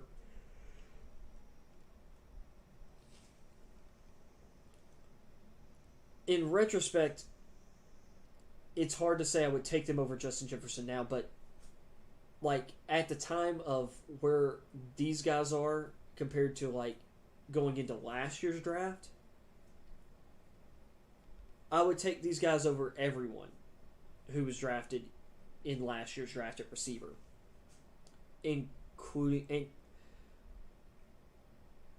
or at least I'd have them around the same place as Justin Jefferson, because I had a really high grade on Justin Jefferson compared to everyone else. Because most people had him maybe as the top wideout in the past the first tier of receivers like Judy and Ruggs and Lamb, but I actually had him above them, especially after the combine, because watching him that year, like, he showed everything that I love. Smooth operating receivers. I love guys who can play inside and outside. And Jefferson showed better speed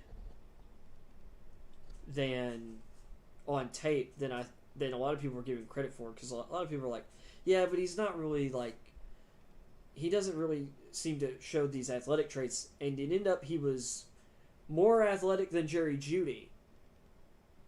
He was faster than Jeudy. He was faster than Lamb. I believe his vertical was better than Jeudy, and maybe better than Lamb too. He's not as strongly built as Lamb, but if anything, like, he and Jeudy comped pretty good together, and honestly, Jefferson had better hands than Jeudy. Like, Jeudy sometimes would just have these weird drops or other things, and I'm still really high on Jerry Jeudy, because for most of, or like going into the year, he was my top receiver for the draft, but like Jefferson overtook him. I really like Justin Jefferson, and feel way better about that now. But I think Chase and Smith are as good or better prospects than even Jefferson. So, but Chase is a physical beast. I think he's gonna light it up wherever he goes at the next level, and he's got some really. He and Smith have several really interesting spots they could end up, like between like Miami and Cincinnati. It would really be cool to me to have like Devonte Smith in Miami and Jamar Chase in Cincinnati with their college quarterbacks. I think that'd be really fun. Or maybe those teams, or maybe it ends up flipped and Chase ends up in Miami and Devonte Smith ends up in Cincinnati, but at least one of those two teams up there is probably going to opt for an offensive tackle. And I would say it's probably more likely to be Cincinnati, considering Joe Burrow just got hurt. But who knows? And heck, both those teams could opt for offensive tackles. That could really throw things, because Smith and Chase are my numbers 3 and 4 prospects in this draft, after with Lawrence number 1 and Kyle Pitts number 2. I have them 3 and 4. And then I have Rashawn Slater at 5. But I think those guys are really interesting. Then you've got Jalen Waddle. Jalen Waddle was clocked in as the fastest man on the GPS ratings, or the GPS tracking data in college football last year.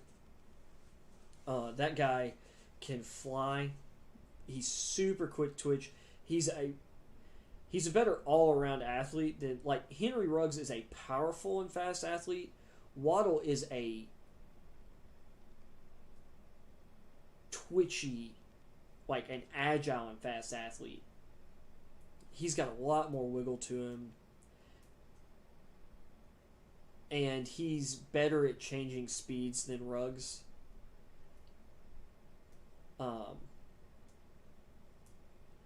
A lot of people are maybe comparing Waddle to Tyreek Hill. He's not as powerful as Hill. Like, Hill's a stronger player. Although Hill or Tyreek Hill is a good comp for, like, what Waddle can do and be. And how he should be used. But I would say Waddle is a better version of Marquise Brown, or Hollywood Brown of the Ravens. And a little bit taller version.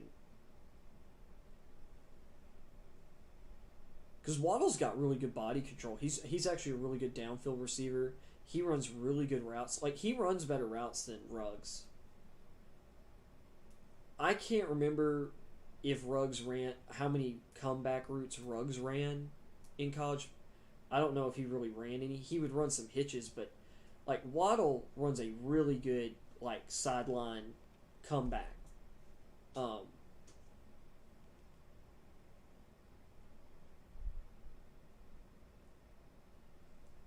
Which, with his speed, you get these guys playing so far back off of him. Those kind of comeback routes stop, or, selling, like, go routes, and then, curling or running sideline comeback routes, stuff like that. Those are going to be really...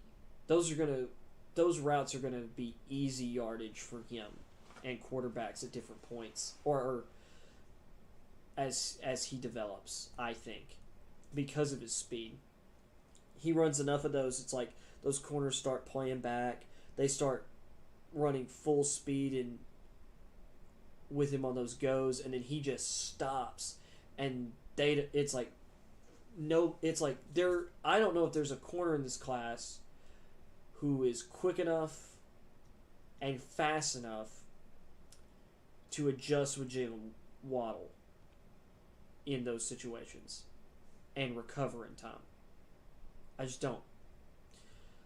So Waddle's my third receiver, and he has a chance to be a real impact player. But he's got a little bit more range, I think.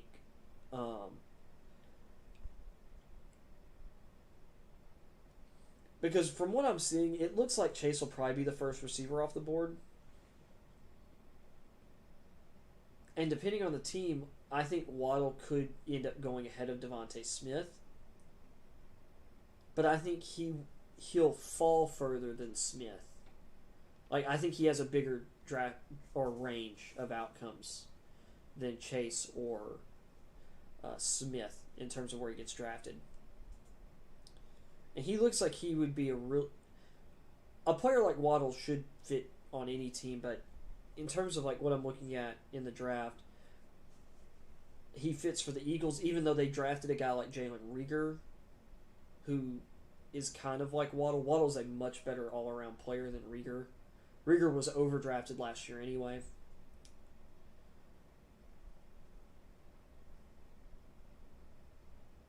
So he could go it's like the Eagles. And I really think that 6 is the start of Waddle's range. Because I think Smith and Chase could go as high as 2. And they could go to 2, 3, or 5. Jets, Dolphins, Bengals. I don't think Waddle would go before the Eagles. And he could drop as far as... I mean, it also depends on what goes on. I don't think he'll drop past 11 to the Giants, but he could. And at that point, I think if he fell to the Chargers at 13, they would probably scoop him up. So, and if he somehow managed to fall all the way to 15, the Patriots would be crazy not to draft him. I think. You pair him and Aguilar with their speed, with Hunter Henry and Johnny Smith as just these great athletic, strong tight ends. They would have the pieces to dominate the passing game at all levels. Out of 2 tight end, 2 wide receiver, single back sets.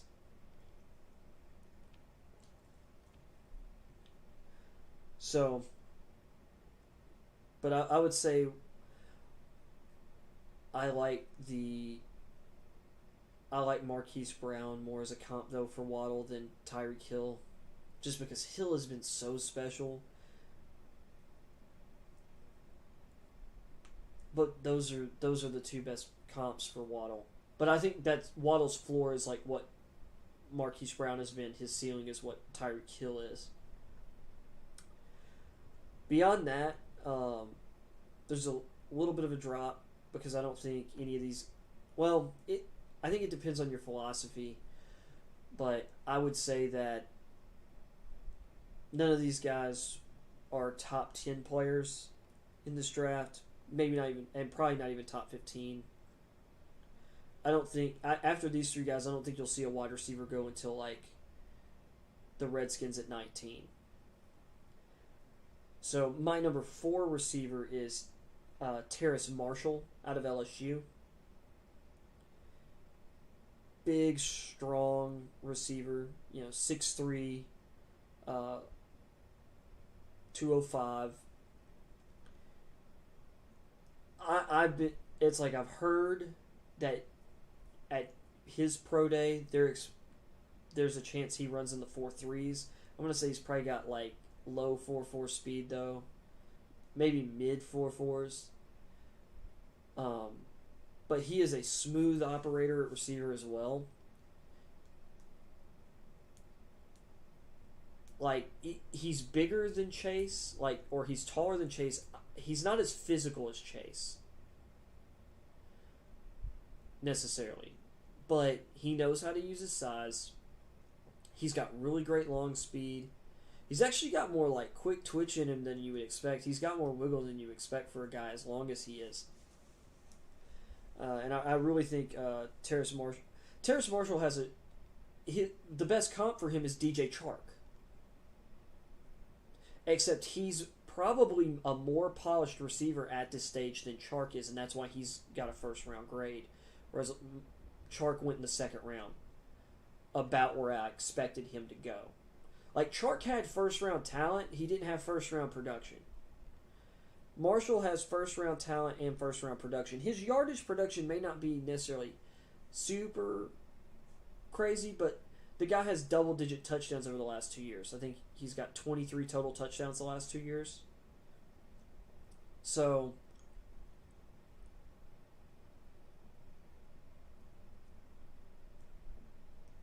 I mean, Marshall's legit.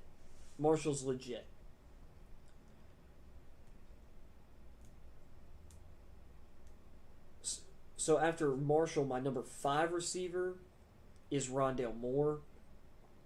Injury concerns are probably going to move him down the board. He'll get picked probably after some guys behind him on this list. And that's not necessarily a big deal because there's so many receivers I like in this class, and this kind of group 4 through, even through 10. Although Marshall's kind of separating a little bit for me, so maybe more 5 through 10 are all really close, and I can see them all kind of going in this certain range. or like the late first through second round range. But Moore is such a dynamic athlete. He's small. I mean, he's only like 5'9", 5'10", but he's built pretty thick. He's got a strong lower body. If he can stay healthy, he has tons of all around potential. Like, he can play outside. He can play in the slot. He can line up at running back even. Like, getting this guy the ball on jet sweeps or in other interesting ways, he's a playmaker with the ball in his hands. And he'll immediately help your return game. Just, I didn't mention that with Waddle. And actually, even with Devonte Smith is a really good punt returner. But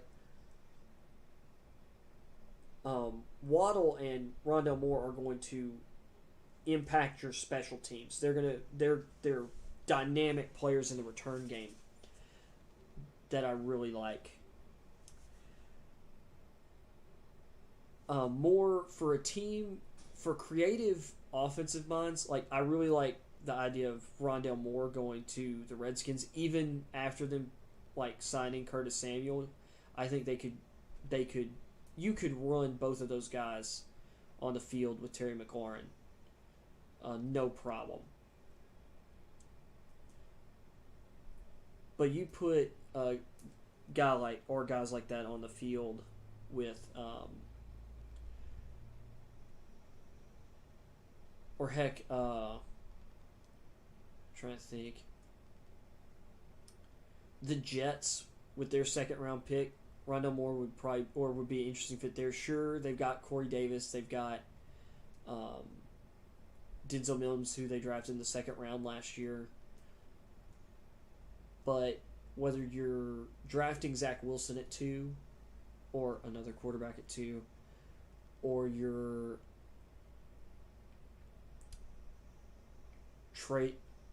sticking with Darnold, you put a guy like Rondell Moore in the slot, which they have Jamison Crowder, but they could save $10.4 million by cutting him. You take a guy like Rondell Moore and you throw him in the slot in between kind of physical downfield threats like Denzel Mims and Corey Davis. Like, Moore can be could be a nightmare scenario for defenses. Because Davis is really strong after the catch, like running after the catch. You run like some dagger concepts with Moore blasting up the seam and Davis catching that dig route with space. Or you run deep concepts with Davis and Mims, like pulling the defense, the safeties back, and you've got Moore against potentially overmatched slot corners or a safety, or working against like linebackers in zone coverage over the middle. Moore's going to eat them up, and he's going to get yards after the catch. And especially in like Matt LaFleur's scheme, which will be a lot like Kyle Shanahan's.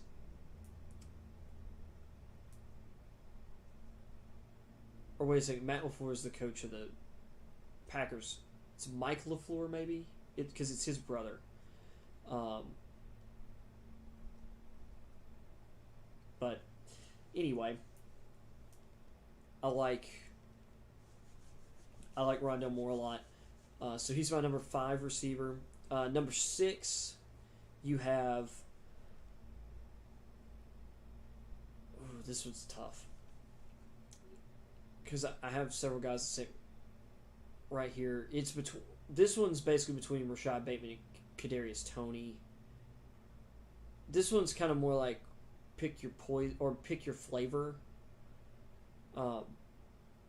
I'll put Bateman 6 just because outside receiver is a little more valuable. He could play some in the slot too, but he's more of an outside guy. He's a physical receiver. I would say think a more athletic Keenan Allen type. He's a strong. He runs his routes strong. He's a physical receiver. He creates late separation in his routes, despite not necessarily being like the most overwhelmingly fast or quick player, kind of like Keenan Allen. But Keenan Allen he's a savvy player, and is also good at using his body. Bateman is really good at using his body. He's a really good receiver to the boundary. He's actually a good receiver. He's a really good downfield receiver, despite not necessarily being the athlete that like Terrace Marshall or Jamar Chase is, or some other guys after him. Bateman's just a really good all-around receiver, and I think it's like he fits any scheme. So I really like Bateman. Like I said, my best comp for him is like my best comp for him is guys like Keenan Allen, Jarvis Landry. That's who Rashad Bateman is. Although he's a little bigger than Landry. And maybe not quite as shifty as Landry.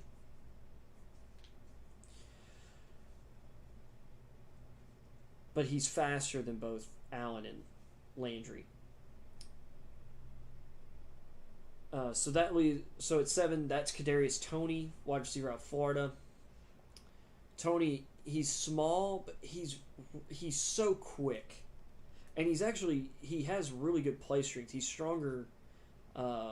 He's got a nice lower body build, or a strong lower body.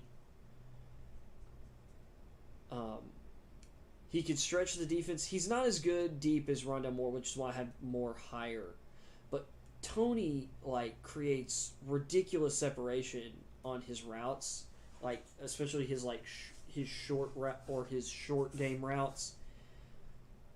He runs. I've talked about him this week, but he runs his routes like he's, Kyrie Irving or Steph Curry, trying to break someone's ankles with on a basketball court. That's how Toney runs his routes. He's really entertaining to watch, really fun to watch. And there were games this year for Florida where he just took over. On that last drive of the LSU game, Florida ended up losing that game, but Toney, and despite being banged up, he was limping, he dominated that drive, creating space and just finding space. And he has really good hands, and he's a versatile playmaker. They would send him motion a lot. They'd have him sometimes lined up in the backfield, motion him into the backfield, line him up in the backfield, motion him out. They had this really cool play in short yardage, and particularly in the red zone, where they would have him line up and then motion across the formation and then dart back, and then sometimes he'd dart back twice, but they'd motion him back and forth, and they'd have him release, and he just always, whoever was supposed to be watching him, it's he would just cross them up, going back and forth, and he just beat them to spots because he's just so quick. And I think that Toney is going to be an elite slot weapon at the next level, and should be an asset to any creative play callers, because of his versatility. At number 8, I said there's a lot of guys who go in this range. Really, it's more 7 through 12 or so is really closer, but those guys 5 through 7 or 4 through 7 are all really close. All of those guys could go in any order, and I'd feel okay about it. At number 8, this guy just has he's got a lot of upside. I really like Seth Williams out of Auburn.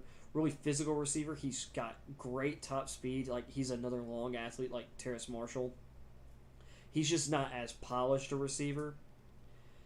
But this guy, there were times where it was just Bad throw, he makes it a good one. Bad throw, he saves the quarterback's life. While he was at Auburn, for a big guy, he's really dangerous on screens. He's an outside receiver, like he's an outside the numbers receiver, but that's not. But I mean, he just can dominate down the sideline.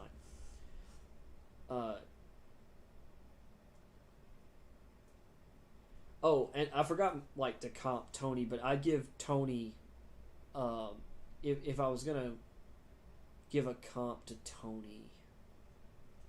Well, so Rondell Moore is kind of like I didn't really give a physical comp for Moore either.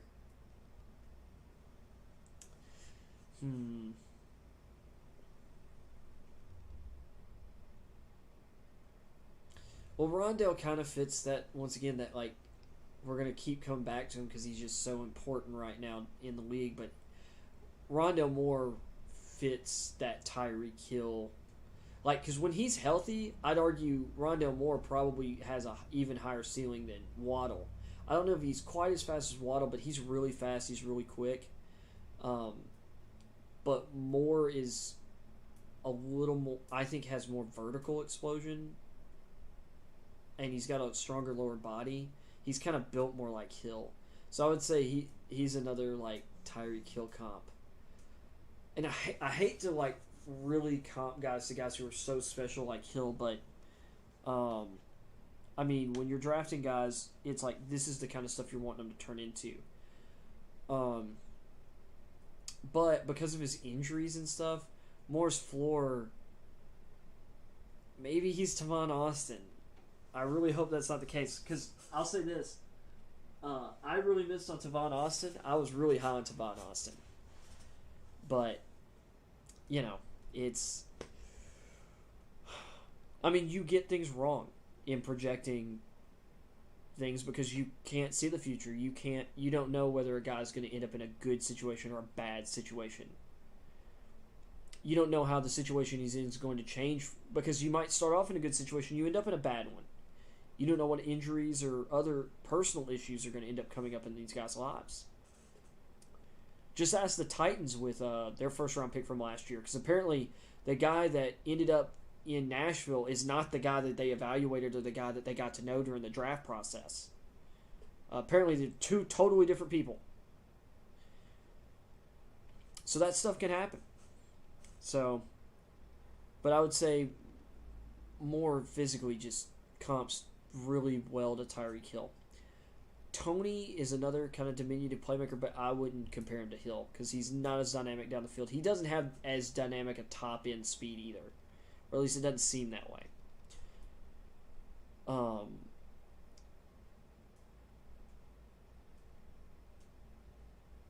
But when I look at Tony, he reminds me a lot of... Imagine if Wes Welker was like an elite athlete. Might be the best comp I've got. Because Welker just was always able to get open. Or maybe this maybe is a better comp for Tony. Tony is early career Randall Cobb before he picked up a lot of the injuries he picked up. But like you look at him, his rookie deal in like the early part of his second contract. Or I mean, of his second contract, so his first 5-6 years in the league, that's what Kadarius Toney is.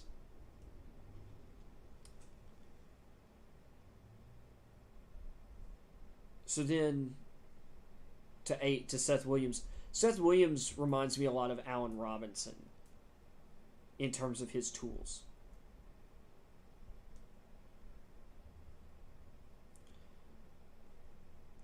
He's got great long speed, although he might be more athletic, like in terms of speed, than Robinson.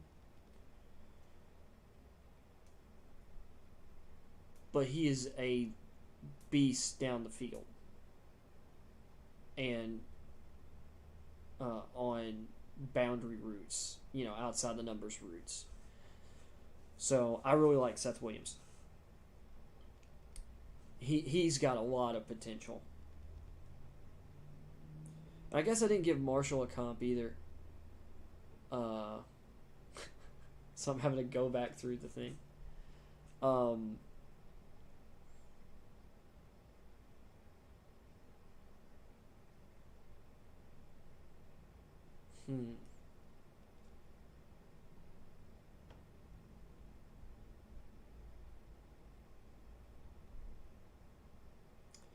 Kind of going back through the data banks here, but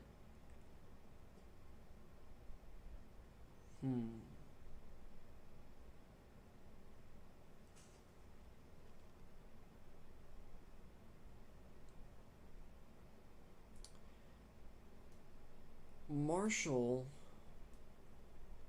And Marshall's interesting because he's also good at running like kind of deeper routes from the slot, like running kind of like those big slot downfield routes. He was doing a lot of that, or he did a decent amount of that at LSU in some of their 3 wide receiver sets if they put Jefferson on the outside, or Jefferson and Chase both outside. Like Marshall was actually pretty good at running from like, or attacking the deep middle of the field from the slot.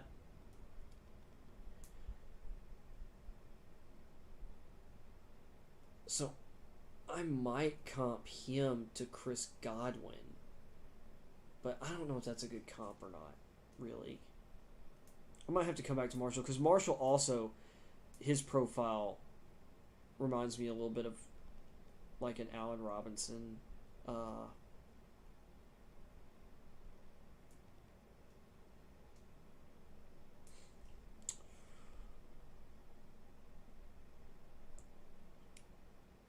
But yeah.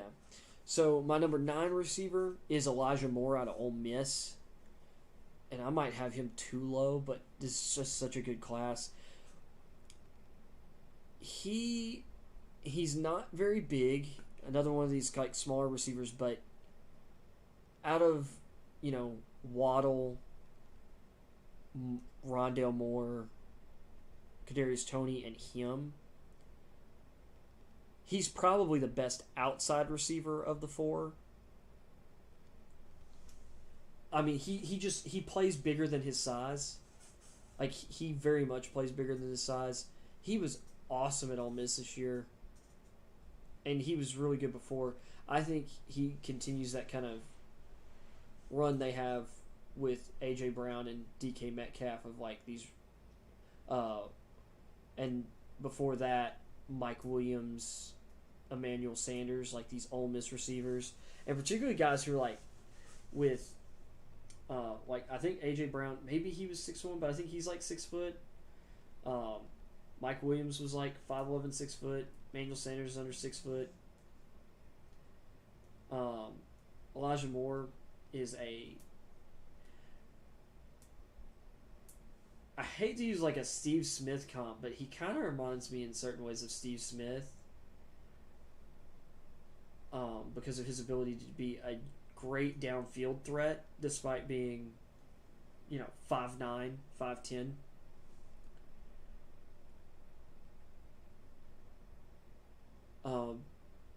But maybe a better comp for him would be a Mike Wallace, or actually I would say maybe more like Emmanuel Sanders, because I think Emmanuel Sanders is a better all-around receiver than Mike Wallace was. So, but Sanders was a really explosive receiver for a lot of his career. So, yeah, I really like Moore.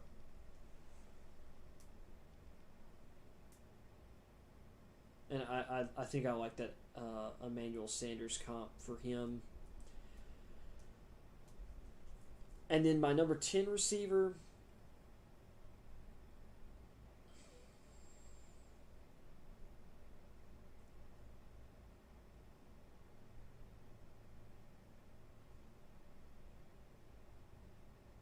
been splitting hairs with the guys after Moore. And honestly, I probably like Moore better than Williams. I might move Moore.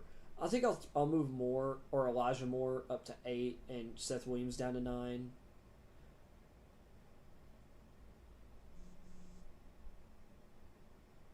Because Moore is a more versatile receiver who can play inside and out. And I think he's a more polished receiver at this stage. But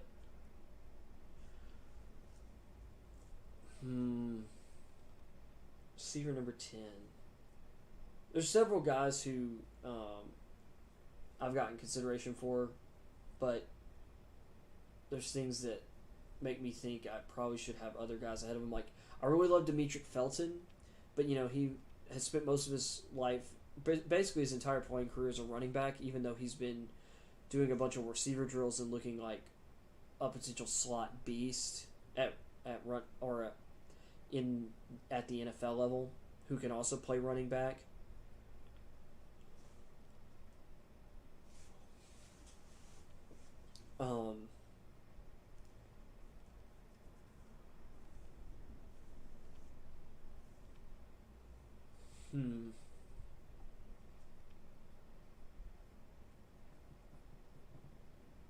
Then you've got like Jalen Darden of North Texas, another guy who's like lightning fast, quick. He'll impact the return game. I wouldn't throw him into my top 10, but you have like Anthony Schwartz of Auburn, Seth Williams' college teammate. He ran a 4.2640 yesterday at his pro day. They may have corrected that and slowed it. I say corrected, but a 4.2640 is incredibly fast. That's faster than Henry Ruggs ran last year. I mean, you can't teach that kind of speed, and that's valuable. And he's a nice player. But I think he's like a third-round guy. I kind of think Darden's more of a third-round guy. Demetric Felton seems like more of a third-round guy.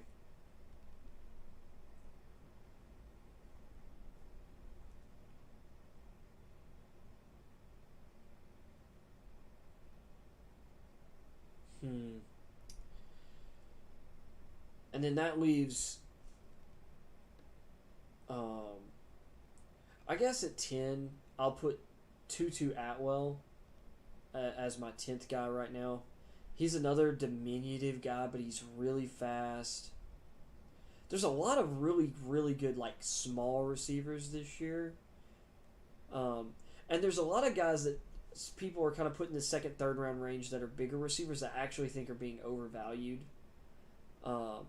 Like Sage Surratt, his tape is like a worse version of N'Keal Harry in certain ways. He doesn't separate at all. And I think that's been the biggest issue for N'Keal Harry at the NFL level. Is he doesn't create late separation in his routes. And he also, as big as he is, like, he doesn't physically overpower defensive backs. Like, he doesn't use his body as a shield as well. Like, he's not as physical as you would hope for a big receiver who's not creating that separation. And Surratt is the same way on tape. And he might be less physical than Harry. And he's a little bit thicker. So, I don't know. I don't like Sage Surratt. There's a lot of people who have, like, Nico Collins, like, kind of in this kind of, like, late second to third round range. I don't like Nico Collins. He's got really good athleticism. He opted out this past year, and I think that was a bad move from him because he needed better tape. It's like there's so many good receivers in this draft that that's just it's like the opt outs are hurting. I think are hurting some different guys. Tutu Atwell, and this is the reason I have him at 10. Atwell, that's another one of these guys. He's just fearless as a small receiver. But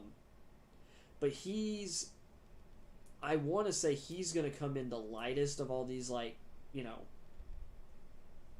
5'10" or shorter receivers. Like, I think it'll be good for his stock if he even comes in at like 170. Because there's some people who are worried he's going to come in closer to like 160, 165, or between 160 and 165. People would really like to see him, like, really you want to see a guy like that up at least at like 180. But if they get him at like 170, 175, I think they'll feel pretty good about it. I think there was some worry actually that he's going to fall like even under 160 though. Like, Atwell's a small guy, but he's an extremely dynamic athlete. And with the way the offenses are trending, guys like him have the ability to be far more effective. Like, once again, this is another guy who profiles in, like, I would say closer to Marquise Brown because of how slightly he is built, like how small he is.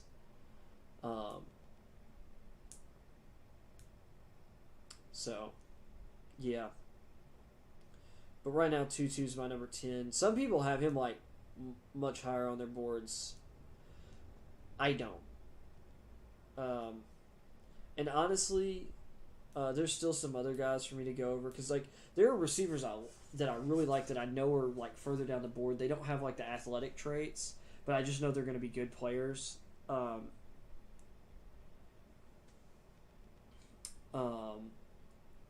trying to remember his first name. It might be Wayne, but his last name is Eskridge. He's already like 23, or might even be 24. He was by the time the season starts. He's a Western Michigan guy. He's a really dynamic player, just really good. Like he's one of the most technically sound receivers in the draft. He's going to be I think he's going to be really good. And depending on what team gets him into their system, Eskridge is going to be, or could be, a productive player from year one. Kind of like a Deontay Johnson. I really like Cade, make sure I'm getting the last name, Cade Johnson of South Dakota State University. I loved him at the Senior Bowl. The guy's not like an overwhelming athlete. He's not super big or anything. But he gets open, I guess is the best way to put it. Like, I think he's going to be a solid, like, complimentary receiver at the NFL level. And you always need guys like that. He just gets open. He creates enough separation. He kind of plays at his own speed. I really like guys like him.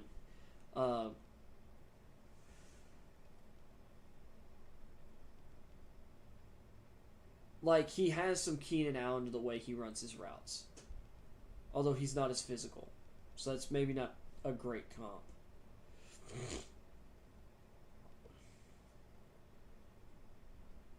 Thinking,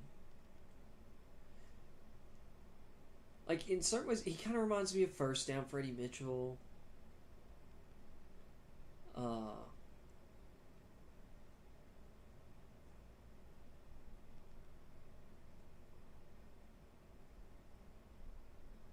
Maybe is a decent comp. That one's kind of going back a ways, though. I don't know, like, what his... I'm hoping, like, I really am, once all the pro days are done, maybe find some, like, information. Maybe he did a pro day and we get some times or whatever. But he's just one of those guys that he's, and I have watched a little bit of tape on Cade Johnson that I could find of, like some highlights of his or some game tape, and he's one of those guys that just gets the job done.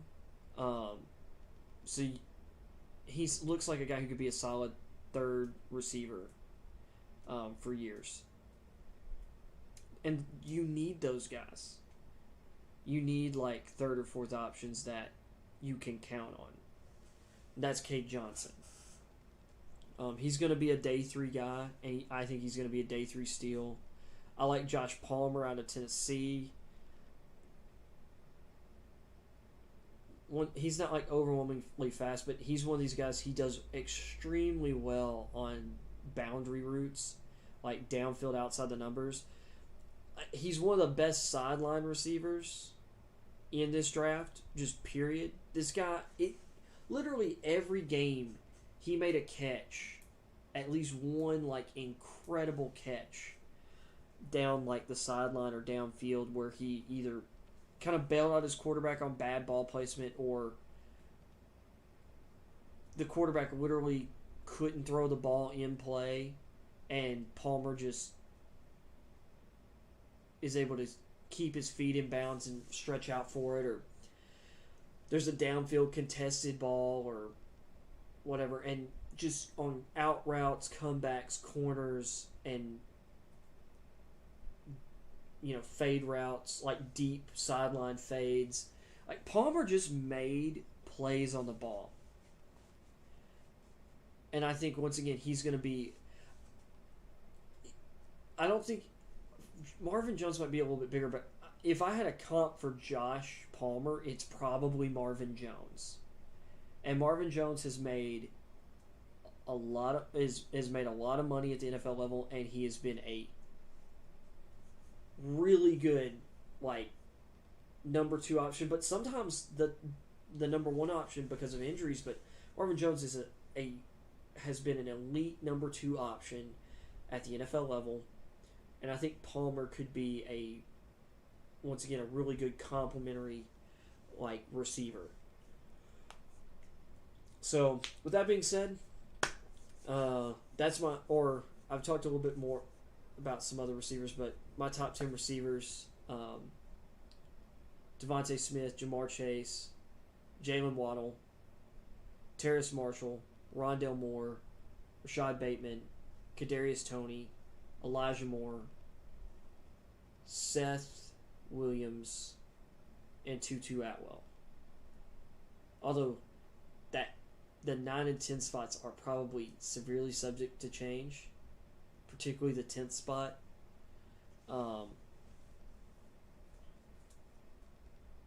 But those are my top 10 receivers for this year's draft, and that's the show for today. I will see you guys on Monday at 2 o'clock, or somewhere around 2 o'clock. Hopefully I won't be so late like I was today.